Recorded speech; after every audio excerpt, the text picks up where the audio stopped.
So good evening, everyone, and welcome to the March 18th, 2024 meeting of the Town of Richmond Selectboard. We will start with public comment on any item not on the agenda. Does anybody have anything not on the agenda they'd like to speak to? Okay, seeing none. Are there any additions, deletions, or modifications to the agenda? Okay, seeing none. Then we will move into the agenda. Our first item on the agenda is to briefly touch on town meeting and to offer some thanks to various people. I'd like to start by thanking Mr. Jeff Forward, whose term on the select board ended with town meeting. Thank him for his 2 years of service on the board, but also for his tireless work on behalf of the town center committee. I'd also like to thank Adam Wood for stepping up to serve on the select board. We're very grateful in advance for all the work you're going to put in and the energy and new ideas you'll bring. Yeah. And again, thank you. It's just always nice to see people wanting to get involved, even though they know it's a lot of work. So thank you very much, Adam. I'd like to then thank the voters of Richmond, the residents of Richmond, because while our town meeting was the longest anyone could remember, it was not as long as Jericho's. Jericho, I believe, actually went an hour longer than us. So maybe it's just people are enjoying town meetings so much they just don't want to leave. But anyway, we had a lot to discuss in town meeting, and I was very pleased at how everybody remained civil and really shared a lot of ideas. People were respectful. I mean, that's what you'd always expect, but it's just nice to have it reaffirmed how neighborly Vermonters can be, especially Richmonders. Would anybody else like to comment on anything regarding town meeting? Go ahead. I'd just like to amplify what you said about it being civil. There are several opportunities to not be civil, and nobody took the bait. They all stayed within bounds, and, and I really appreciate that. Yeah, I mean, the civility is something to be proud of. We live in a fantastic community, and I think town meeting was another example of why it's so much of a wonderful community. I also was very encouraged with the attendance. It was up over what it's been the last year. Yeah. See, there's always that debate of do we hold it on town meeting day or do we hold it on an evening? I'm personally a fan of having town meeting on town meeting day, right? Even though I had to take a vacation day this year. But I was encouraged that the attendance was up. Yeah. I'd just like to, before I call on Bard, we are one of a minority of towns that do not vote their budget via Australian ballot. I think something like 30 towns had it on the ballot to move to Australian ballot for their budgets. We also found out recently that the town of Heinsberg, interestingly, splits their budget into 3 different items: a police budget, a highway budget, and an everything else budget. So the voters can, vote on them individually, and if they object to something, not take the whole budget down necessarily. I'm not saying we should do that. To David's point, having town meeting and voting the budget in person gives people the chance to make amendments and to increase or decrease things. Australian ballot does not. But on the other hand, Australian ballot gives significantly more people the chance to vote. And I don't know which is best. I do like I'm a traditional guy. I do like seeing it in person and being able to hang out with my neighbors. Hey, anybody else want? Oh, Bard, I'm so sorry. Bard, go ahead. No worries. I just wanted to add thanks to our moderator, town clerk, assistant town clerk, and JPs, the folks that kind of keep the wheels of democracy turning for our town meeting and voting. And while we're on that subject, I'd also like to extend thanks to the members of the Richmond Senior Center who provided hot dogs and other things. And I wanted to make sure I didn't miss out on the experience. I had a very good chili dog. Also, we thank the Boy Scouts for That's true. Good. a lot of the legwork on the floor. Right. At times it's like, no, behind you, no, turn. And the poor scouts must have been thinking, just, but they did a great job. Okay, so thank you, everybody. And again, welcome to Adam. Our next item on the agenda is reorganization of the select board. Each year at this time, we elect a new chair, vice chair, and secretary. And we also choose our newspaper or papers of record for sending town documents to. I have had the honor to be select board chair for the last last year, 12 months. And yes, it was a lot of work, but it was also at times fun getting to be involved in stuff I never really had imagined would come before the chair. So, but that said, I'm happy to step down to vice chair or regular member of the select board. It's somebody else's turn. So with that in mind, our first item of business is nominations for new select board chair, and the floor is open. Mr. Chairman, Mr. almost past chairman, I would nominate David Sander, chair. Hey, David, do you accept that? The pay raise that goes with it too. Bard, I'll earn it. I would second that. okay. Are there any other nominations? Okay, seeing none, we have a motion. Well, we essentially have a motion to appoint David Sander as select board chair. Please state your name and your vote. Lisa, aye. David abstain. Bard, aye. Adam, aye. And Jay, aye. Adam's first vote. It's nice. No? Tense moment there.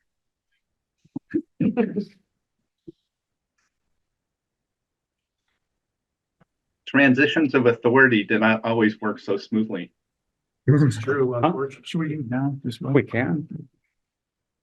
Just, push the extra chair, or you can just get up and we just move our bodies to the next chair down, or whatever you like.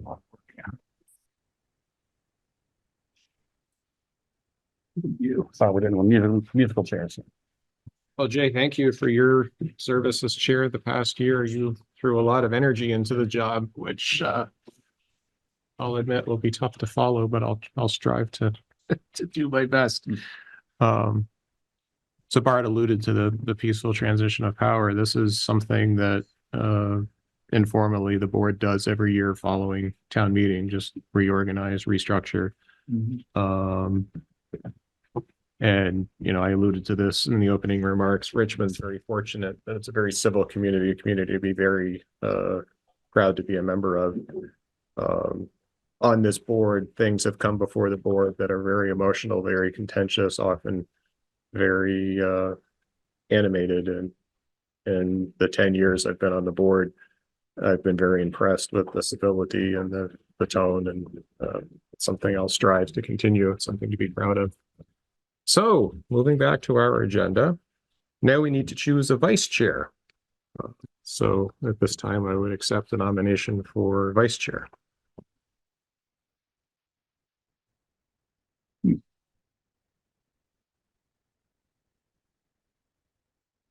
If no one wants it, I would be happy to be nominated for vice chair, but only if no one else wants it. I'll nominate you for that. Lisa, did you have an interest? Not unless not unless no one else can do it. Can or wants to? Either. Okay. So again, this is something that just sort of happens. Generally, people get on the board, spend a year or two sort of learning, they're the learning curve, and then you got lucky this year, but The curve didn't matter at all. So, yeah, thank you. So was that a motion? no. No, it isn't. I'll make that motion. Was that a motion? It was more of a comment, but I can make it a motion. Okay. Mr. Chairman. Yes. Move that Bard Hill be nominated as our vice chair. Well, You don't want it? I will just observe that traditionally we've juggled all these positions, and I'm currently vice chair, right? Okay. So if we follow that historical pattern, we should seek to juggle both positions. That makes sense. That comes down to you or me, since Adam's there. Yeah. So if you want to be vice chair, you can just say so and we'll nominate you. And if you don't want, you can nominate me. Either way. Okay. Okay, Mr. Chairman, I would like to nominate Lisa Miller as vice chair. David, this Thank is you. Bard. I will. I was the third second. Adam was the first second. Adam, do you want to be the second? I would love to be the second. Okay, motion for Lisa Miller to be vice chair made by Jay Furr and seconded by Adam Wood. And I will say that there are times when the chair and the vice chair have both been out. And I think you've opened those meetings and accepted nominations to chair, so there may be opportunities still. Okay. So motion made by Jay, seconded by Adam for Lisa Miller to be vice chair for the next year on the board. Any further discussion? Hearing none, calling the motion to a vote. Jay, I. Lisa, abstain? Bard, aye. Adam, I. And David, I. Congratulations. Thank you. So moving down through the list, Duncan Wardwell has been taking minutes at the select board meetings. I think it would make sense to continue to utilize Duncan. He's been doing a fantastic job. So at this point, I would entertain a motion for an appointment for recording secretary for the board. Mr. Chairman, I would like to move to appoint Duncan Wardwell as select board secretary. So Lisa, I'll second. Thank you, Jay. Motion made by Jay, seconded by Lisa Miller to appoint Duncan Wardwell as the select board recording secretary. Any further discussion? Hearing none, calling the motion to a vote. This is a motion for Duncan Wardwell to continue as the select board recording secretary. Jay, I. Lisa, aye.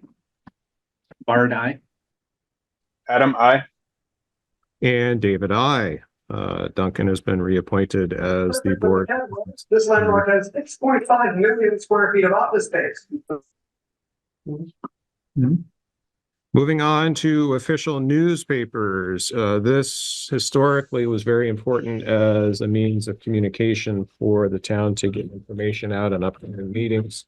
Not as important today as historically it's been, but still necessary to have an official newspaper of record. So we do need a newspaper of record for getting information out and notices out as required by law. These notices include warnings, meeting, hearing notices, election warnings. In the past year, we've used the Burlington Free Press, the Times Inc., the Williston Observer, and 7 Days. Having a few newspapers of record gives us flexibility with different publish rates, publishing deadlines, distributions.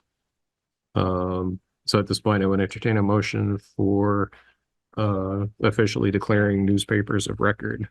One question first. Yes. Our local emergency management plan lists radio stations, TV, other media, and also Times Inc. and Burlington Free Press. Should that be put in sync with what we vote on tonight, or? So they're sort of two separate topics. The newspaper of record is for like official legal notices of meetings, and the emergency management plan casts a wider net in order to get emergency information out. Right. And one other comment, we've asked if, given more people seem to get their notices from Front Porch Forum, BT Digger, the online version of 7 Days, can online sources be used? And the current law, it has to have a print presence. Right. Mr. Chairman, I move to designate the Burlington Free Press, Times Inc., Williston Observer, and 7 Days as the official newspapers of Richmond. I'll second. Okay, thank you. Motion made by Jay, seconded by Lisa Miller to have the Burlington Free Press, the Times Inc., the Williston Observer, and the 7 Days be our official newspapers of record. Any further discussion before calling the motion to a vote? Just one, should we change the emergency management plan to reflect that? We could certainly Just add to it if we wanted to. Yeah. Let's take a look at that. I mean, if there's a paper on here that's not in the plan, we can add it to the emergency. Okay, it's not really an official thing we have to do tonight, so. Absolutely. Okay, thanks. So I guess we're ready for a vote. Yes, sir. Jay, I. Lisa, aye. Bard, aye. Adam, I. And David, I. Okay, so 3B, yep, 3B is done. Yeah. So reminder, March 29th, 2024 is the deadline for expressing interest in the home elevation or buyout programs. Josh, did you want to speak to that? Sure. So this really comes after the July flooding. FEMA and the state sort of work on a couple of programs for home elevations and buyouts for homes that are in the floodplain. So if anybody has a home in that situation and they're interested in either program, they should contact me to get onto the list for the state. The actual applications aren't due until later in the spring, so we have some time, but you got to be on the list by the end of next week. Email me at the town manager and we'll get you in the process. And I put a notice on Front Porch Forum last week. I'll put another one this week as well to make sure we try to capture everybody. But I've got half dozen or so already interested, maybe a couple more. So people have heard the word over the last several months and are reaching out. And there were a number of homes that were affected more than once in the past year. So if you have any questions or just want any more information on that, please reach out to Josh. I can just put something else in the record. Yes. We're attempting or planning on setting up a long-term recovery group, which would kind of be the mechanism for after people have applied for something. That's all short-term, but the long-term, which really is the important part that gets finished, is the long-term recovery group. And that links with FEMA. They have people in the town reporting back as far as progress made or roadblocks encountered or what have you, and making sure that the assets and funding are pointed to where they're supposed to go. So it's the FEMA doesn't want to, essentially extend a buyout or a elevation of a house to someone and then have nothing happen. That's even worse than the original thing. So Yeah. so it's pretty well planned. Thank you for adding that. Mhm. Okay, moving on. Next is consideration of appointment of a delinquent tax collector. Lori Brisbane has served in this role since 2011. Per statute, the select board needs to make an appointment to this role after each town meeting. So it's a year to year to year. Lori Brisbane has provided a letter of interest, which is included in the packet. She's here too. Oh, would you like to speak? Oh, No, I'm all set. I Okay. enjoyed doing taking part of the position, being part of the town. It's rewarding. I feel that I've helped a lot of town citizens, trying to get them back on track, working with them when I need to. Just doing my best for the town. Thank you. Mr. Chairman, I would move that we appoint Lori, where am I here? 981. Sorry, I got lost. Well, you can read. I move that we appoint her to the position of, Delinquent tax collector. thank you, yeah, Okay. the delinquent tax collector, For term ending on town meeting day 2025. town meeting ending 2025. Thank you, Lisa. Do we have a second? David, I'll second. Thank you, Jay. So the motion is to appoint Lori Brisbane as delinquent tax collector for a term ending on town meeting day 2025. Lori is currently in that position and is reapplying and is also here tonight. Any further discussion before calling the motion to a vote? Hearing none, calling the motion to a vote.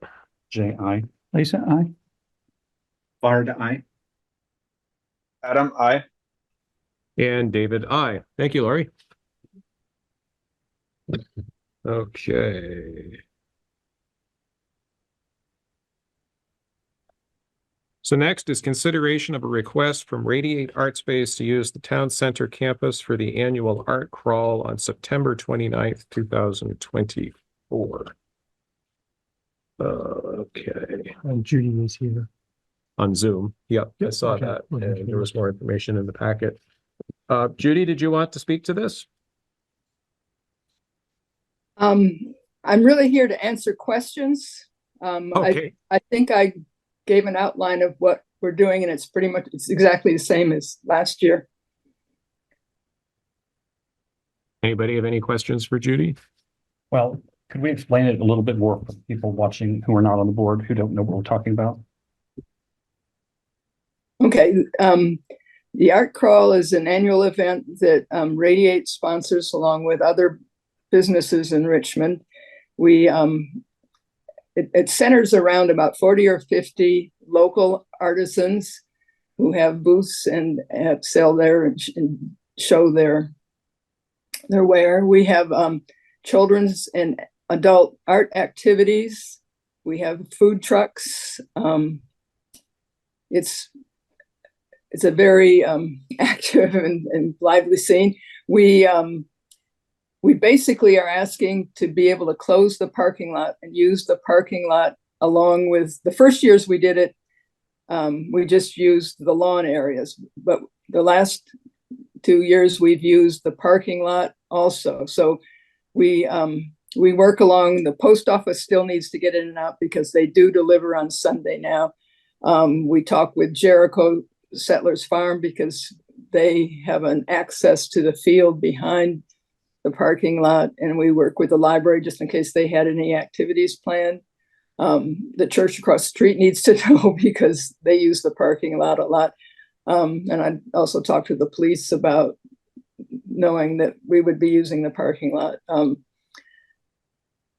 Is that enough, or do we need more questions? Any more questions? Or So this would be Sunday, September 29th, from 8 to 5. The actual art crawl is scheduled from 10 to 3, with Correct. setup at 8.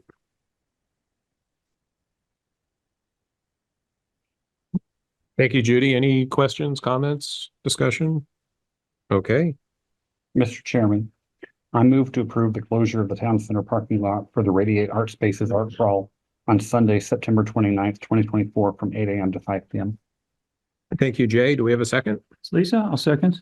Thank you, Lisa. So the motion is to approve the closure of the town center parking lot for the Radiate Art Spaces annual art crawl on Sunday, September 29th, 2024 from 8 to 5.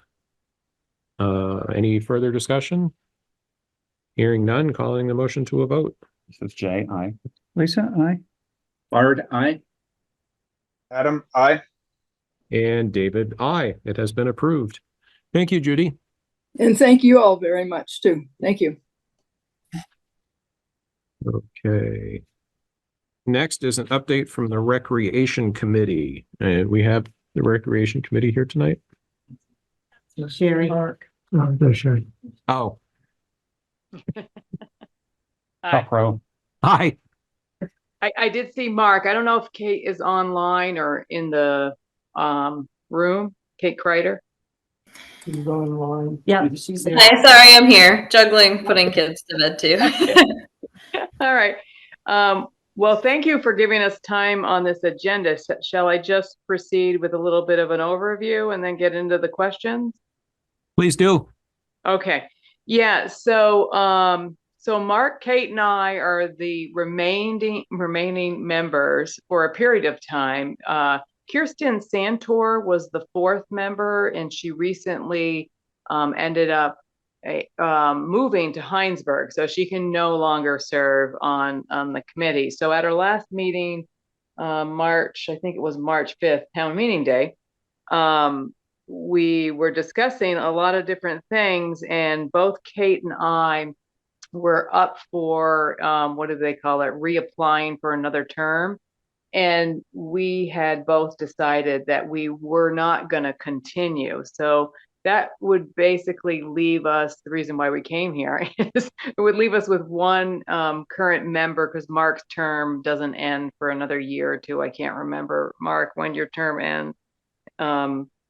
But anyways, we thought, well, it's time to have a discussion about how this has been working, having a kind of 3-town rec committee, what your thoughts are in regards to that makeup. We originally started with a larger membership. I think there were 7 or 8, and then we went to the select board and requested to reduce it to 5 because it was hard to maintain the membership, being a relatively new reinvigoration of a committee that's existed in the town off and on throughout the years. And so you voted, I can't remember what year it was, but voted to have a membership of 5 with 3/5, a minimum of 5 with 3/5 being a Richmond resident, and then I'm the one Huntington resident, and then we had someone in the Bolton position, but they no longer are present. So it basically was 3 Richmond residents and myself, and then Kirsten left. So we're down to 2 Richmond resident and myself. And when our term ends, I don't know if that's May or June, we just want to know, okay, so where would you like to proceed with recruitment, with structure of the committee, and even thinking about, there's a lot of great work, the 3 parks committees I know on the agenda, and they're really looking at a lot of ways to expand recreational activities. So we would ask you to also think about, should there be some restructuring of what the rec committee's work is, because there'll be work, depending on where you go with deciding on the pieces that they're going to suggest to you at their presentation. The other thing we were thinking about is, there are a lot of other committees that are working on recreational activities. So you got the Trails Committee, the Andrews Forest, the Gardening Committee. So, that's why you should be considering that too. What does it all mean with the different committees that are already working on, opportunities for recreation and outdoor activities? And does this committee continue? Is there a little bit of a wait? What about the fact there is more work, depending on where the ARPA funds go to? And then just the ongoing kind of like, if you do go with with using the ARPA funds for new infrastructures for recreation, then there's the maintenance and repairs that we would want you to think about, the maintenance of that, because you already do have a rec trails committee line in your budget, but that would probably have to change, depending on where you go with the proposal that the 3 parks committee comes into. So I'm going to ask Kate and then Mark to add to that. So in a nutshell, we're at a turning point here. I'm more than happy to recruit for someone in Huntington if you want to keep the 3-town structure. Kate was going to help with recruit. I'm sure Mark can. But we kind of would need to, start working on that sooner than later, so that there would actually be a committee that could help continue to collaborate with the 3 parks committee and go from there. Anything else, Kate? No, not really. That covered it pretty well. Just in general, we were kind of like, well, we're going to have one member. Like, it's a good time to have a discussion. Like, what is the future of the committee? What, are the thoughts of the members of the select board moving ahead? And if there are any changes that people feel they want to make to the committee, it would be a good time to do it. Yep. And Mark, anything else to add? No, I think you did a great job. Just like to hear what the select board's thinking. Okay, thank you. Jay? So I'm grateful for y'all's work. One thought that I have is that during the ARPA process, I was on the ARPA committee.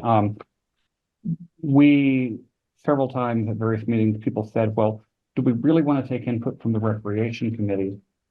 The suggestion should be from Richmond residents, and the Recreation Committee has those Bolton and Huntington people on it. And this was expressed as though it was a bad thing, that we wanted to get pure Richmond input. And I was like, come on, what difference does it make? But that's one reason some people have expressed to me that we should have it be just Richmond, because we want Richmond people making suggestions for how to spend Richmond money. I have no objection whatsoever to having a greater Richmond rec committee if there's people to be on it.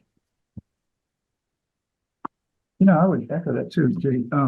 They've got good ideas too. I mean, people in Huntington know as much about recreation as we do, I think, as much as anyone does. And that kind of synergy from other locales locally is good, nothing but good. Mm-hmm. Yeah.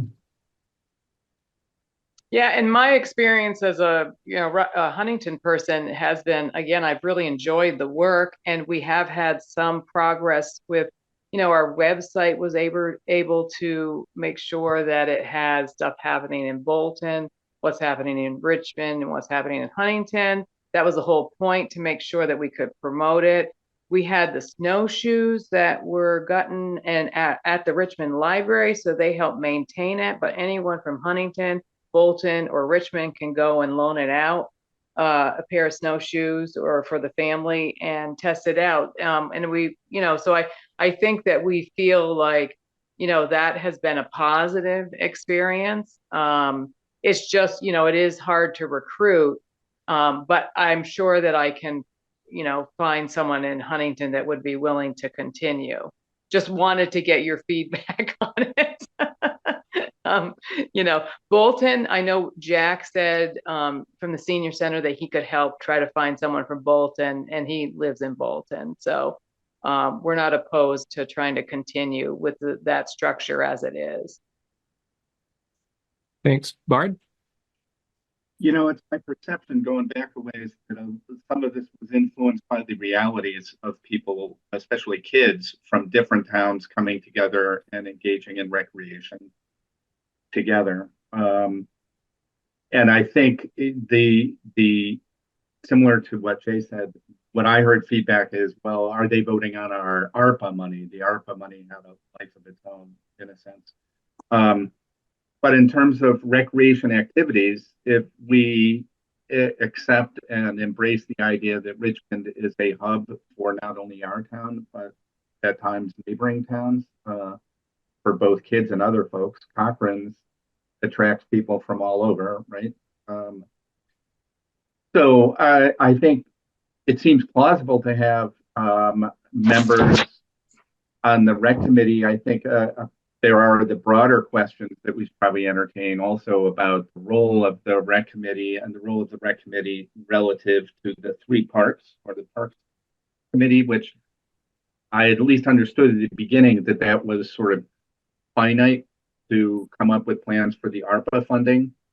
But then, are those people going to stick around for the rec committee, or see a future for that committee beyond the ARPA plans and decision making? Thanks, Bard. So it sounds like there is consensus to continue with the three-town representation, Richmond, Huntington, Bolton. Is that a fair statement? Mm-hmm. Okay. David, are you getting public comment? Yes. This is Kara. Can I speak? Sure, go ahead.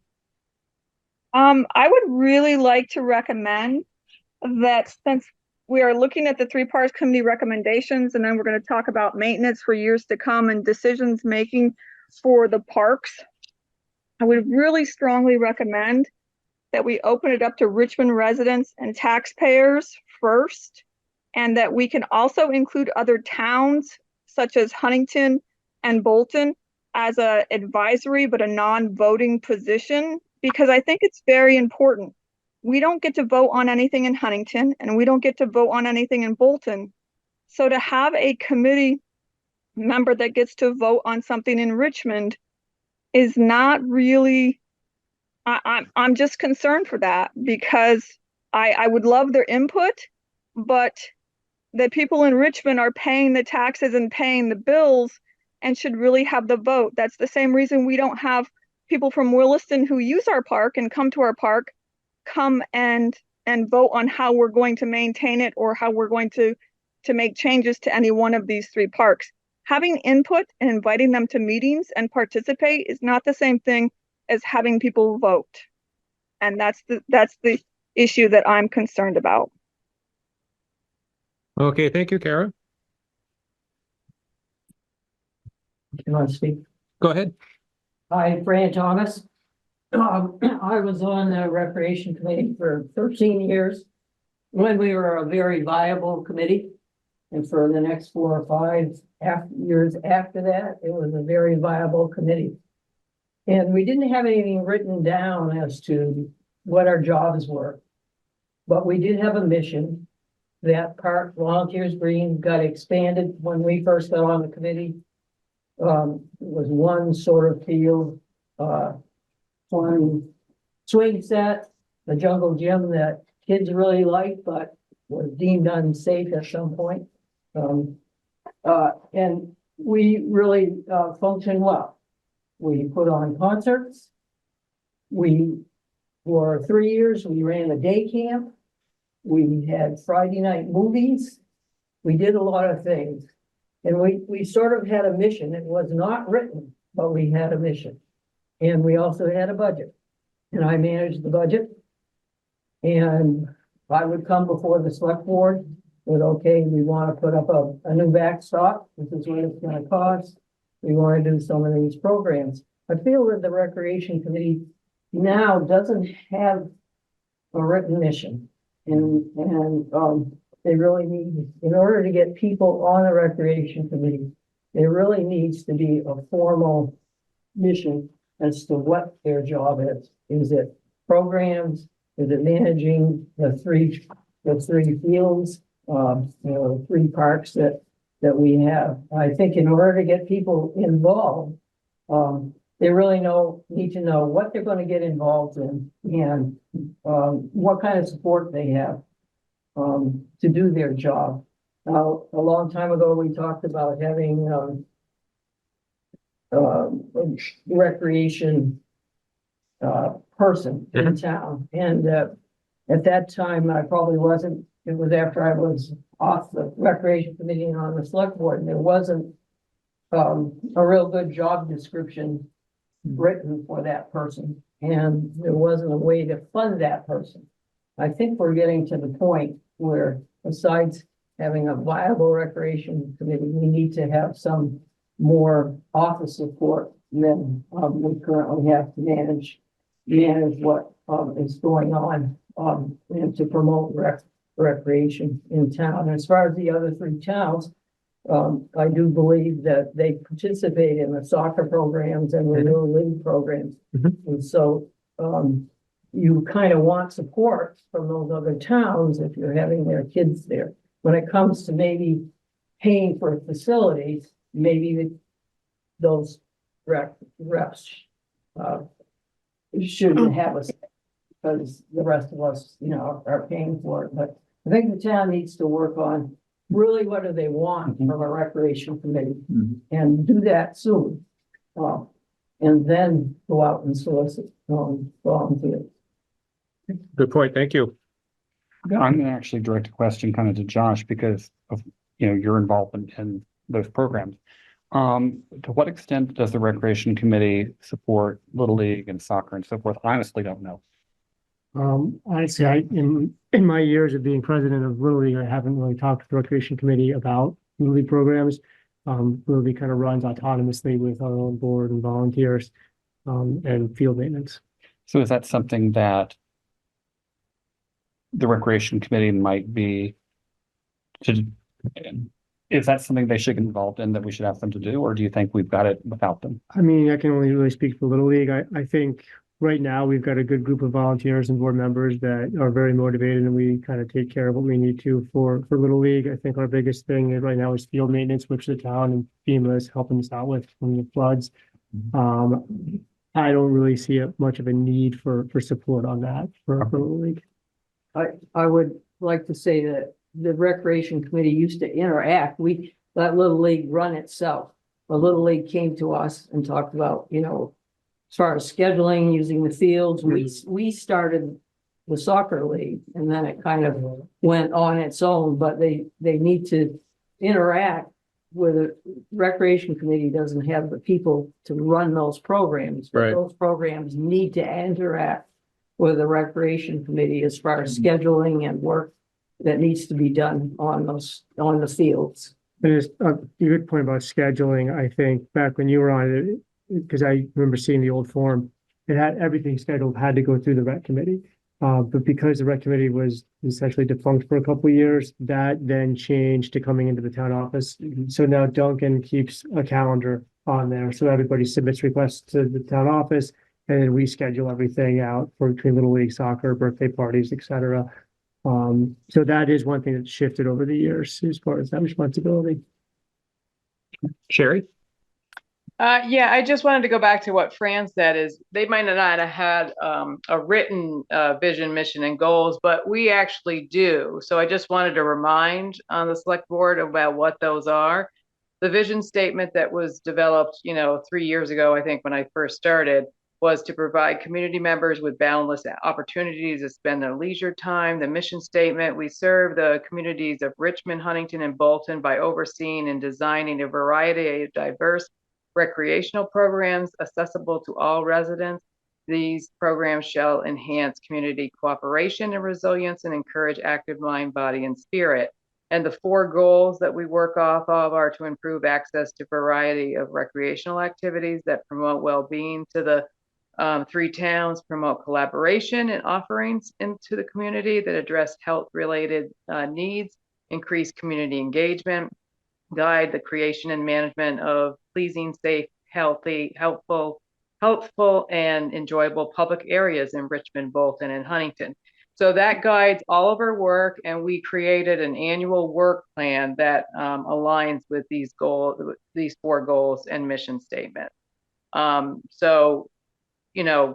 again, we've tried to get grant money. We've been focused on the playground for years because, again, Richmond is kind of a hub for all the towns. I had great times going to Richmond for doing things with my nephews when they were little.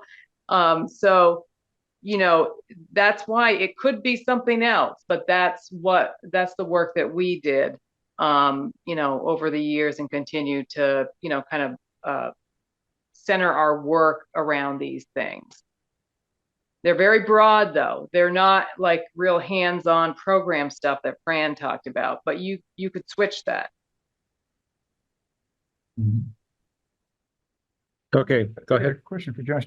Does our rec committee have a charter of any sort, by the town that describes what we're trying to form when it was formed, or? Not outside of what Sherry just shared and probably what Fran has seen. I don't think I have anything to file. We made our own. When I was started, they had a couple of concerts and they managed the little one field. And I hired the mowers. And so we, as a committee, but I had people that stayed on for a while. And so it never was really written down, but we sort of created our own management plan. Maybe if we got some of that, just a page captured to describe into the future what we're trying to do, which is an extension of the past, I would say. It seems like everything has worked. So if we're trying to attract new candidates or new help to the committee and they aren't familiar with the past, we've got it written down. I guess we can kind of convey that a little more easily if that's something we want to try. Right. And Mr. Chairman, if we, recruit people to this committee, it would seem to be a good idea to tell them what we're asking them to do. Right. Not only that, but it sounds like there is support for the 3-town membership and there is support for the rec committee. But it sounds like there's a lot of duplication of efforts and parallel projects going on. I guess the question I would ask is there a way we could task the recreation committee to work with the 3 parks committee, the trails committee, the edges forest committee, the garden committee, to collaborate together, work together, instead of this group meeting, this group meeting, this group meeting. And I'm putting that out for discussion. I don't have any. Each group has a little bit of a different take of the pie. So, I can just speak for the 3 Parks Committee. We do regularly invite and attend some of those other meetings to collaborate, since ours kind of sits in the middle of all of these, we'll say, long-standing committees on our kind of temporary committee and our mission. So we do meet, and I know we have a member who attends all of the rec committee meetings, and Mark attends all of our meetings. So we do try and do that collaboration. I'm not sure amongst the other ones. I can only speak to ours. Okay. But we look at ourselves as a short-term, right? How short? There's all the ARPA money is spent. Yeah, they're tasked with allocating the money to. More like. So it sounds like there is support for maintaining the 3-town membership. There is support for maintaining the rec committee. And it sounds like there's already work on collaboration. Any other things that should be discussed or brought before us tonight? Well, I would. David, as far Edward. Go ahead.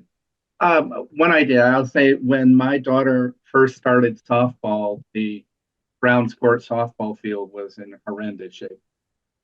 It had not gotten maintenance or improvements in a while. And so I think that's an example, and it's far improved since then. But I think that might be an example if we're asking the rec committee to look at our, especially the fields and parks, and make recommendations for improvement or maintenance. I mean, the stories that we've heard probably go back a ways in time. You know, something's there until it falls apart, and then we go, oh, we got to fix this. And so maybe to take perhaps ask the rec committee to take a proactive approach as we have other departments. What is it you think needs to be done, and what will it cost, and can we fit it in the budget? There are examples of volunteer greens damages that we've just jumped on because it was so urgent, but it may be more relevant, as other people have already said tonight, if we make investments, improvements with ARPA funds. We shouldn't assume that we'll buy something and it'll be fine for the next 50 years, right? That stuff will require maintenance and in some cases replacement over time. So that might be a more specific role. Make recommendations for the budget on improvements or maintenance to those core recreational areas. That's a good point. Thanks, Bard. Sherry? Well, I think that's great, but I'm just concerned back to comments about if a Huntington or Bolton resident was there, that they would not be weighing in or voting in on that type of stuff. So I don't know how often the conversations would be, but that would be something that clearly I would want to convey to someone that I'm recruiting to Huntington, that there are some questions about whether or not you can vote on anything to do with the Richmond budget.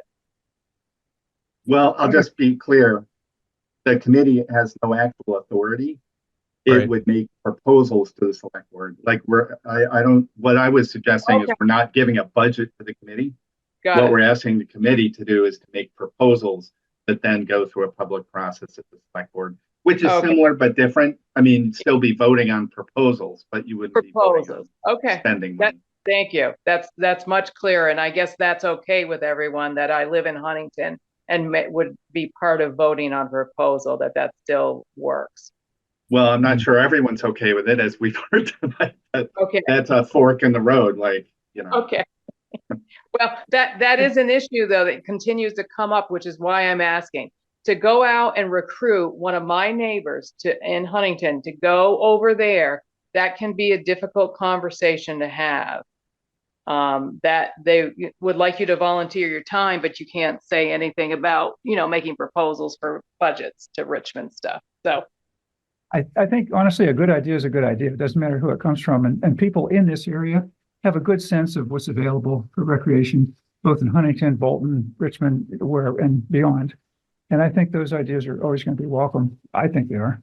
So I don't really see a resident of Bolton or Huntington making a suggestion at the expense of Richmond to benefit solely around town and then expecting us to pay for it.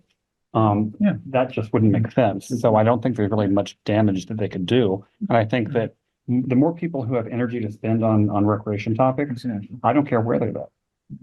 Here. Okay, anything else? Are we ready to move on?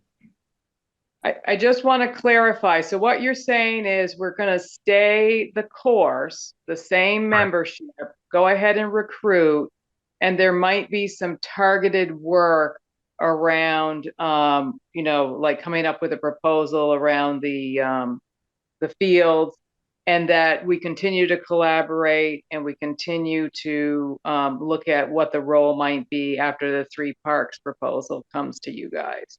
Is that correct? I think that would be a new role. Sorry, I didn't mean to interrupt. No worries. So do you have the answer you're looking for from us, Sherry? Yeah, Kate and Mark, do you feel, I feel I'm clear on it now? Okay, Thank you. Yeah, I agree. thank you. Okay. I think there's still a question of like long-term what the committee's role and tasks will be, especially with new recreation facilities possibly coming online, but the rest of it, yeah, makes sense. Okay. I think we'd like to, I'm speaking myself, but I think generally we'd like to see kind of where this year heads. And at some point this year, you guys craft a mission statement with input from whoever you want and run it at the flagpole, and we'll see if it makes sense and formalize the things that you feel should be formalized better for communication purposes and for planning purposes. Yeah, that sounds great. It's just that, remember, Kate and I will be done this term, which I don't know if that's May or June. When do terms end, Josh? I have no idea. They run through the end of May. The board typically makes appointments at the last meeting in May for new membership starting in June. Gotcha. Thank you. So we'll do our best to get what we can. We'll focus our agendas on that purpose. Yeah. Okay. Thank you. Thank you. Josh, did you want to walk through the discussion of processes for preserving Browns Court for recreation and perpetuity? Sure. Perpetuity. Yeah, so this is something that came up at town meeting was, how could we make it so that Browns Court can never be developed for anything other than recreation? And if that's the wish of the town and the select board, the proper way to do so is with an easement. Otherwise, it could be overturned by a future select board. So that you would need to find a partner like a Richmond Land Trust that would sort of be the easement holder for development rights. The town would still own the property, but the development rights would essentially be transferred to a Richmond Land Trust or Vermont Land Trust, something of the sort. You would want to structure it so that you're very thoughtful in how you write the easement as far as what can and can't be put on that land. So maybe, pickleball court, shuffleball court, bocce ball is okay, but is an indoor hockey rink good? Yes or no? We have to sort of say, we might say, any dwelling unit is not acceptable, but there's various sizes of recreation that you could add there. Once you got that in place with a willing partner and an easement that the board liked, there's two ways to go about adopting that. The board could adopt it on their own. They warn a hearing and an adoption within 30 days. They adopt it. If there's no petition brought, then you have an easement. If there is a petition brought, it would then go out to the voters for a vote from the public as far as whether we approve or not that easement. Or the board could say this is a job for the voters right out of the gate and get everything lined up and then go to the voters and skip the approval process by the select board and bring it right to the voters.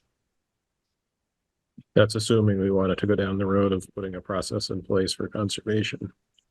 Correct. You would not put this process in place if you did not want to preserve it in perpetuity. Right. So the genesis of this was the point that was made at town meeting that the board could decide this board does not want X happening on that field, and then 5 years from now a different board could take a different action and the actions taken by this board would be moot. Right. And so when I wrote to BLCT and said, is there Vermont League of Cities and Towns, and said, is there any evidence, have other towns run into this and how have they handled it? And they said, we don't have a list of people who have had something like this. You should really talk to your lawyer, but your idea, Jay, of an easement doesn't sound unreasonable. Yeah. And so at that, I'm like, well, okay, let's talk to our attorney. And the attorney was the one who said, yeah, we need a partner organization to hold that easement. And provided we spell out very carefully in the easement what we can put there and what we can't, at that point, that should, I'm not an attorney, but at that point, that should take care of it, I would think. So we could certainly, include public comment on what should the easement permit and what should, we kind of know we don't want housing up there, but what do we want to permit so that we don't forget something? Right. Mm-hmm. This should help. For years, there's been a question as to what can or cannot be done up there, even recreation wise. I was looking on the recreation committee of tennis courts, and former town clerk said, oh no, you can't do that. It's only baseball or softball. So by doing an easement, we have it in place. This can be done or that can't be done. And it will solve the problem. It's the issue we have now, correct me if I'm wrong, but what I've heard is everything was written in a note or a letter, but we can't find the note or the letter, Supposedly. which is third-hand information. David, Bart. it's really clear to me, looking at the history of this, that it started as baseball, and for a very long time, it appears to have been baseball only. It was the Richmond Baseball Association. If you find the article that Martha Hunt wrote in 2015 about the history of baseball in Richmond, there's kind of a rich and unusual history of baseball in the town of Richmond associated with that field. And then it became primarily softball, at least when I was coaching girls softball, it was mostly girls softball up there. And then now we're contemplating other recreation. And I think to Fran Thomas's point, if you ask somebody in 1928 what it was for, they would have said it's a baseball field. That's it. End of story. And I share that because I'm also cautious about anticipating what do we think recreation 50 or 100 years will look like in 50 or 100 years. I would guess the baseball players in 1928 thought baseball was probably going to last forever there, right? That there would be adult baseball teams playing, high school baseball teams playing there. So that's my only thought. I think, I wrestled with what we would craft in a way that anticipates an unknown future in terms of citizens' choices and desires for recreation. Thank you. Kara? Thank you. I would love to build off Bard's comments because I agree with what he's communicating and what Fran's trying to communicate. I think the key here is when you say development rights, you need to clearly define that because our regulations define development of land, such as even putting in a driveway could be a development. Here's my recommendation, that you give the easement for commercial and residential development rights, retaining all recreational development. So you want to give the easement so that they can not allow commercial development or residential development, but you maintain the rights to do any recreational development the town sees that they need in the next 50 years or 100 years or in perpetuity. Does that make sense? Because if you decide to put a bathroom up there, if it's anything that supports the recreational, I think that's key. Yeah, that's a good point. So that's what you want to give away is the commercial and residential development rights. Thank you, Kara. Jake Marin, I'm unclear what the intent of the easement is other than to prevent other ideas from ever taking hold as to how that land might be used. And I guess I fundamentally disagree with the whole concept that we know best and that no one in the future is ever going to know as good as we do now. And so I don't understand why we would need something like that. And I would think that that should be an ongoing conversation around how that's used. And maybe it won't always be for recreation. I personally believe it should be kept in recreation, but maybe we as a town will change our minds in the future. And what's that going to look like? And I don't know why we would intentionally cripple ourselves from being able to do what we see fit as a town with that space. I don't see the benefit. It's one thing if it's preserved land, the wildlife corridor or something like that, but it's a piece of developed land. So, well, thank you for bringing that up. I have a problem with perpetuity. Oh, I'm sorry, James. It was because of town meeting. We heard loud and clear at town meeting. After the meeting ended, person after person came up to me and said, what are we going to do to make sure that this doesn't come up again? We don't want housing up there. And the Three Parks Committee, not super interested in putting in a lot of work that 2 years from now, they could say, just as we're about to pour the pavement for the tennis court, oh, we're putting housing in. It's basically, it's in response to the voters' expressed wishes, and the ones that were at town meeting at least. We didn't do a poll of everybody in town. It was of the people who came to town meeting. A lot of people were interested in saying, how can we put paid to this forever? So that's why the topic comes up. Bart, is your hand still up? Oh, it just went down. Now it's up. Yeah, sorry about that.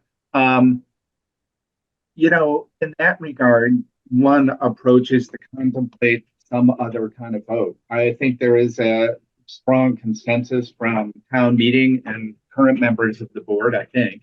I haven't really asked Adam, but to have recreation and move forward with recreation opportunities at Browns Court. But perhaps if we were going to do a permanent restriction, we'd want input from all of the voters. Another approach might be, and I think, Lisa, this may be where you were headed. Do we want to do something that sunsets and, you know, like it's a 20 or a 50-year easement? I don't know if there is such a thing, but I'm assuming you can create what you want. And then the citizens and voters at that point could decide whether to continue it or do something else. You know, the idea of we don't know what the future will bring resonates with me, you know, whether it's recreation or relative priorities. So that's my only thought is, you know, is there a way to give the future owners, the future citizens of Richmond, some future choice? And we might be informed by the history of baseball. It was at one point baseball and baseball only, and now then it became mostly softball. And now we contemplate something else. And that happened slowly over, call it 100 years, more or less. But what do we think the world will be like 100 years into the future? I'm not sure I could predict that, especially given changes in climate and society at a current pace that we see. So that's my only note of caution about what permanent means, I guess. Thank you, Bard. Kara?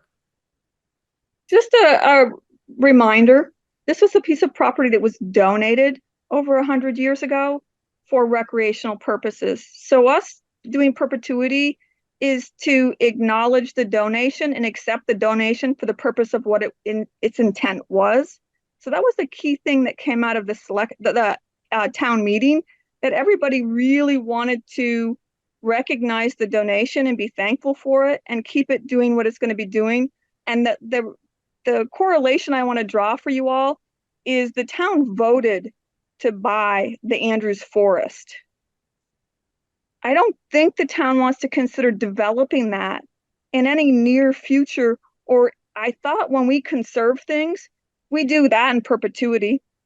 I thought that was the purpose of conservation of lands and such. So I really want to strongly push you to listen to what people said at town meeting and put something in place so that we don't have to keep circling back around to this, and acknowledge the gift that it was and leave it open for recreation in the future, whatever that may look like, because we know people will always need to be outdoors. Thank you, Kara. Marcy?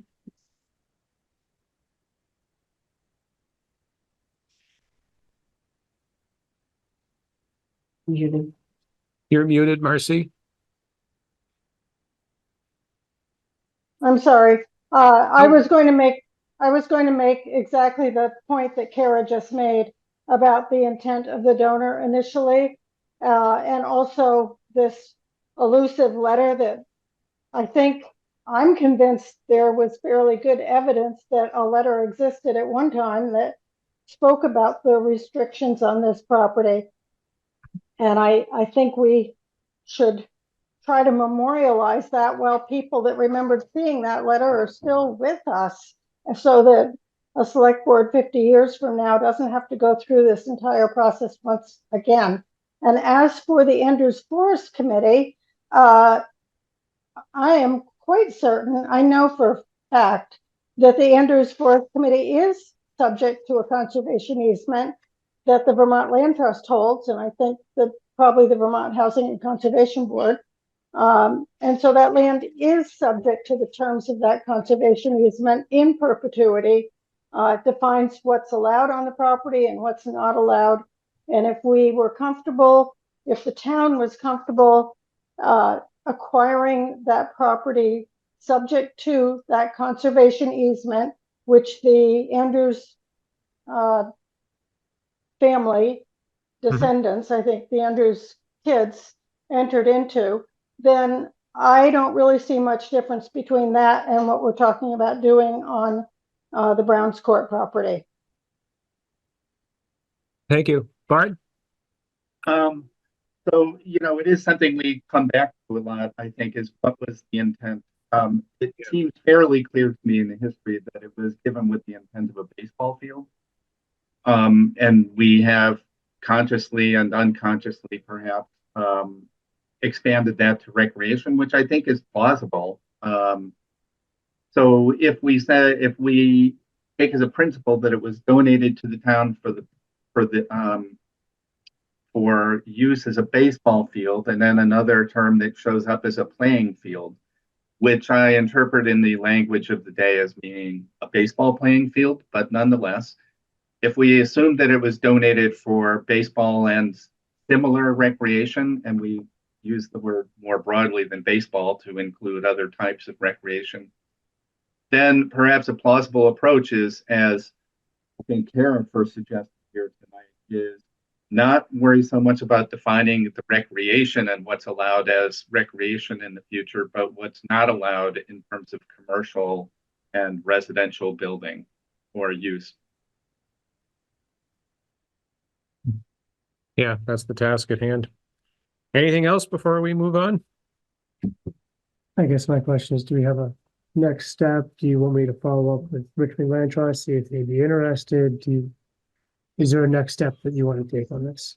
Well, that's a good question. I mean, it's been used for recreation for the past 100+ years, and it sounds like the iteration of this board is committed to preserving the recreation. So I have to ask the question, would it be advantageous to pursue anything at this point, or would it make sense to pursue something at this point so that the wishes we're hearing now are preserved for some period of time? That's the question.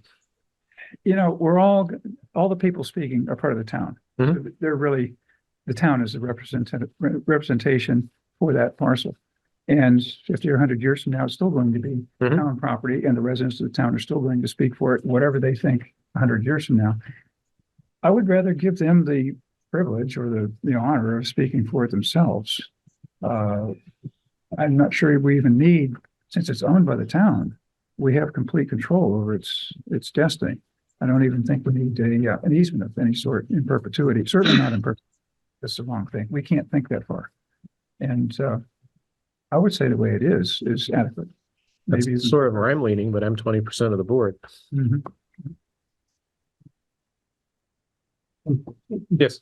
Jeannie Agner, I'm on the Three Parks Committee, but that, I think Jay mentioned that before. So what does that, we've been working and they're just about ready to present a plan. And then we really felt like, oh, we're on hold. So, even I want to say, do we continue working? Because somebody could come to the next select board meeting and say, wait a minute, we want to do this. So that's just my comment.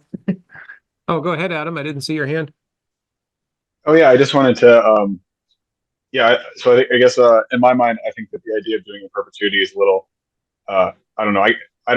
I don't know what's best for 50 or 100 years from now. I won't be here. Hopefully in 50 years, maybe 100 years, definitely not. But I think that most importantly is that the history of the park being used for recreation has kind of stood up to the test of time. And in spite of our desperate need for housing, we've all acknowledged that, myself included, that the highest and best use of this for the town right now is for recreation. And so I think while doing it in perpetuity is not the right choice. Personally, I don't think that. I think that highest and best use may morph over time, but I don't foresee an instance where that's not viewed as the right use for that park. And I think that having the town and the select board and all the committees come to that revelation recently has really reinvigorated the need to maintain that space. So I guess my only worry for doing in perpetuity, one would be to take away the ability of future towns to decide, but two would be that it kind of takes away some ownership, because they can point backwards and say, well, it's used for recreation. We have to, we don't have a choice. Whereas right now we feel the need to protect that and maintain that and push that forward into the future. One other thought that occurs to me is that one of the stated reasons for doing this is so that the Three Parks Committee will not have the rug pulled out from under them, which is a legitimate worry. It occurs to me that should we improve the softball field, put in pickleball or tennis courts, improve the parking, put in bocce courts, I don't know what else, put in a zip line, what have you. Once all that's in place, it would be very difficult to then say, let's rip all that out and put housing in. Whereas right now would be comparatively simple because it's just a very large amount of dirt. And so if a perpetual easement worries people, it would seem to me that a 20-year easement or 25-year easement would certainly suffice, because by that point, anything likely to be built up there will have been. Maggie Andrews with the Three Parks.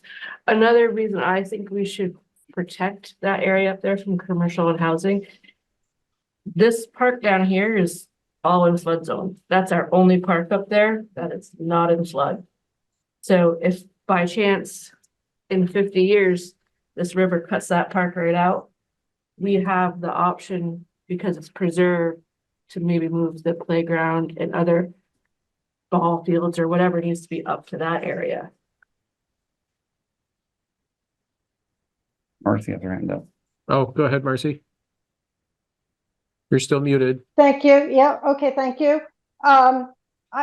This issue of perpetuity, I just want people to understand the 400 some odd acre Andrews Forest Committee is conserved in perpetuity, and the town owns that.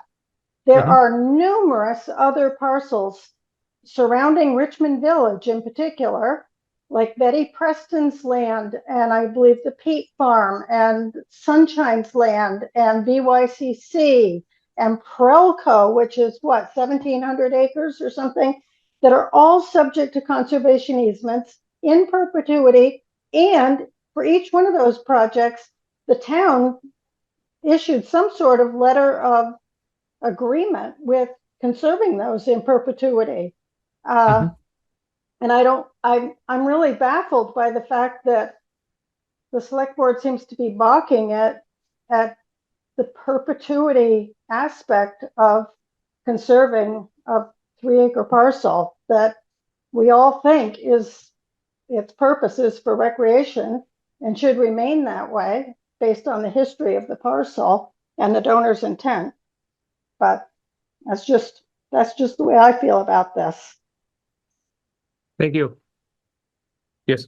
I got a couple of questions. First of all, if we could you give these Mike Stores, I'm sorry. If we gave an easement to the Richmond Land Trust or Vermont Land Trust or something, does that mean that they have the decision to make on what is built there in the future? Well, so, yeah. Or we put something in the easement that restricts them on what choices they could make. Okay, I think that. The other, there's been discussion about a letter note that used to say what could be done there that seems to have gone away. Could we create a new one? Could we put something out that says it's the intention of this select board and the town of Richmond at the meeting this year that this will remain a recreational facility for whatever number of years? May not be a legally binding document, but it might be a direction for future people that might be thinking about it. We certainly could, and that's been suggested. The only problem is it's a piece of paper that says what this board felt we should do at this date. Yeah.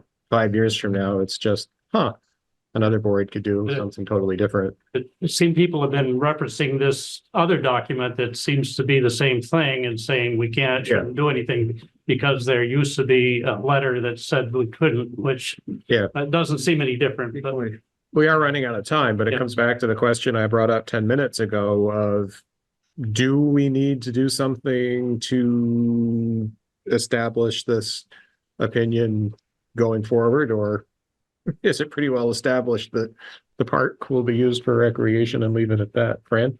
I don't think it's established based on what I'm hearing tonight. Mr. Chairman, my advice would be that we leave open the question of perpetuity or 20 years to be determined sometime in the next few months, but go ahead and reach out to our town attorney and the Vermont Land Trust or the Richmond Land Trust or whomever those would be the two obvious ones, I would think. And see, before we go too far down that road, is either of them interested in being the easement holder? But I do think this is worth exploring for the reasons that I'm hearing from over there, that right now we could have stuff being built and suddenly a future select board could hypothetically say, never mind, stop the dump trucks.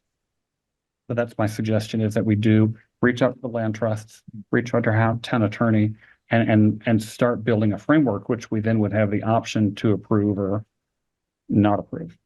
So Josh, would you be comfortable following up on that, or do we need a formal motion and action? Yeah, I can follow up on that, bring back more information. That's my sense. Kara? If you're going to hire a lawyer to do all this work, I really don't think you should fear perpetuity, because if you're going to fear perpetuity with this, then you're going to do that with all the future conservation properties that we might look at or things that we might do. My concern is if you have done it with conservation, like Marcy is saying, you've selected properties to conserve for the future, meaning in the next 50 years or 100 years, that you have a vision and you're planning ahead for the future generations. This should be included. Perpetuity should be there. If we're going to pay for the lawyers to do the work, let's not make everybody down the road have to argue about this and people not remember the history and memorialize this. Please, like Marcy Harding is saying, please listen to the conservation groups and the people who have done conservation in this town for generations. I really appreciate it. Thank you. Thank you, Kara. Anything else before we move on? Okay, moving on. Next, we have an update from the Parks Committee. You guys ready to go? Okay, thank you for being patient at 8:15. So we wanted to start by we talked briefly at the town meeting day about some of the things that we're looking at. And so not gonna go into too much detail in terms of all of the items. But there are a lot of conversations continuing to be had about what to do about Volunteers Green and the number of floodings. We've obviously just talked about Browns Court and what to do there. We continue to have quotes coming in on specific projects and putting together a full plan. So our first kind of ask is to memorialize. We've come before this select board and commented on that we have longer than the end of March. And so we'd like that memorialized in an actual vote, extending our deadline to November 1 to ensure that our plans can be fully vetted out. Maintenance budgets can be proposed as well, and to be able to make the best recommendation for Volunteers Green based on the continued flooding and meeting with all of the appropriate individuals to be able to accommodate that. So that's kind of the start of our parts. Item one. Item one. So do you want to take action on that now, or? We'd like Oh, you okay. to take action so we know that we have until November. So we're looking for a motion to, for a formal extension to extend the March 31st deadline to November 1st of 2024. What was this? Mr. Chairman, I so move that. Oh, okay. Sorry, go ahead. That's right, you can make it, but not a question. What was the intent of that? You second it, we can discuss it. I'll second it. Okay, thank you, Lisa. Discussion. Okay, what was the intent of that deadline? To just not forget we were doing it or something, or? It probably seemed like a good idea at the time. Well, There you go. right. So I think part of the intent of the deadline was that the funds have to be committed by the end of this calendar year. Calendar year, not fiscal year, so December 31st, 2024. Correct. So my only concern, and I understand why they're asking for an extension of November 1st, is according to the ARPA guidelines and rules, that commitment is you have to have a contract in hand. So not just saying, we're going to put $100,000 towards the playground. You need to have an agreement It's a with, fine contract, with- money will be spent. yeah, like with the playground provider and whoever's putting it in. And I just worry that 2 months is kind of short time to go out to bid and get some of those larger projects back and get a contract in hand. So, so that said, I also put in the memo for the board. I think there's other projects we have for ARPA that are going to run into similar challenges, as far as having a contract in hand for a contractor. So VLCT, because we've claimed the money as lost revenue, the LCT does have a mechanism they've advised other towns on to basically claim it as lost revenue, and then you can create a fund to extend that. I'm running that through with our auditors right now. Hopefully in the next couple of meetings, we'll come back with a recommendation. But unless we do that, we need to have contracts in hand per the current rule by the end of this calendar year. So that's my only word of caution. We are getting closer, say, on Brown's Court. The next item or the third item that we're here for has to do with volunteer screening. But I think we would probably be able to come in with Brown's Court proposals before that. Okay. And I have another item is a proposal to spend some money now. So I guess my question back to you is, if this motion carries and the deadlines move back to November 1st, are you confident that you can have money spent or obligated by November 1st? December 31st. So the No, question- November 1st. No, they would come in with their, so my understanding is by November 1st, they'd say, here's everything we want to do. Right. And then we would have 2 months to get contracts in place That's my to make question. that happen. That's my question. No, that's by December 31st. Because No, my question is by November 1st, can we have that money spent or allocated by December 31st? It doesn't have to be spent. Or allocated? We do have to have a contract. that's what I, yeah, right. That's my. And so if we have the not proposal just on the- November 1st, then we have to put it out to bid. Mhm. And at that point. we We've don't know. been getting bids. Okay, so that's a point to bring Right, and out. so that's what I wanted to ask Yeah. is, if we've gotten, say, 3 quotes on each item, what is then the requirement in terms of going out to bid? Do you put it out broader than that? How long does that process generally need? So the answer is it depends on how much money you're spending. So under $15,000, we basically, or is it 15 or? It's under 15,000, you need 3 quotes. Okay. So you probably got that and more. But if it's a project that's over 15,000, then you need to do a sealed bid process, which is you put together the specs, you send it out, you get a date that it comes back, and then you decide on, you vote on approval of that. So those are the ones that take longer. And how long do you generally have to give for a sealed bid? It kind of depends on the project, right? If it's a really complicated project, you might give them, like if it's a construction of a road project, you might give them 6 weeks or more. Mhm. If it's something like a playground, it might be less depending on that. So there are, but if you're going to also come in phased, if you come back in a month and say, here's the playground we want, let's go out to bid. Well, then great. It's only April. Yeah, for us, we have almost, like Fran was saying, the Browns Court is fairly close, but we don't feel comfortable bringing it forward to you until the other parks are also fairly close, because we don't want to be taking from one and then losing from another. So the big question becomes then the third part of this is kind of where we go in terms of that playground. And so, Well, it's more than the Mhm. playground. yeah, right. There's There's a lot there. Overall idea of what to do with that. It certainly sounds like David? much that can be pushed back. Go ahead, Bard. Yeah, this is part of that. My concern is the conversation is going where it might not be all germane to the motion on the table. It's a little perhaps afield. But my question is, what about a bit sooner? I actually am really concerned that starting something in November, can we get it fully executed for all the money in 2 months? I am not 100% certain at all.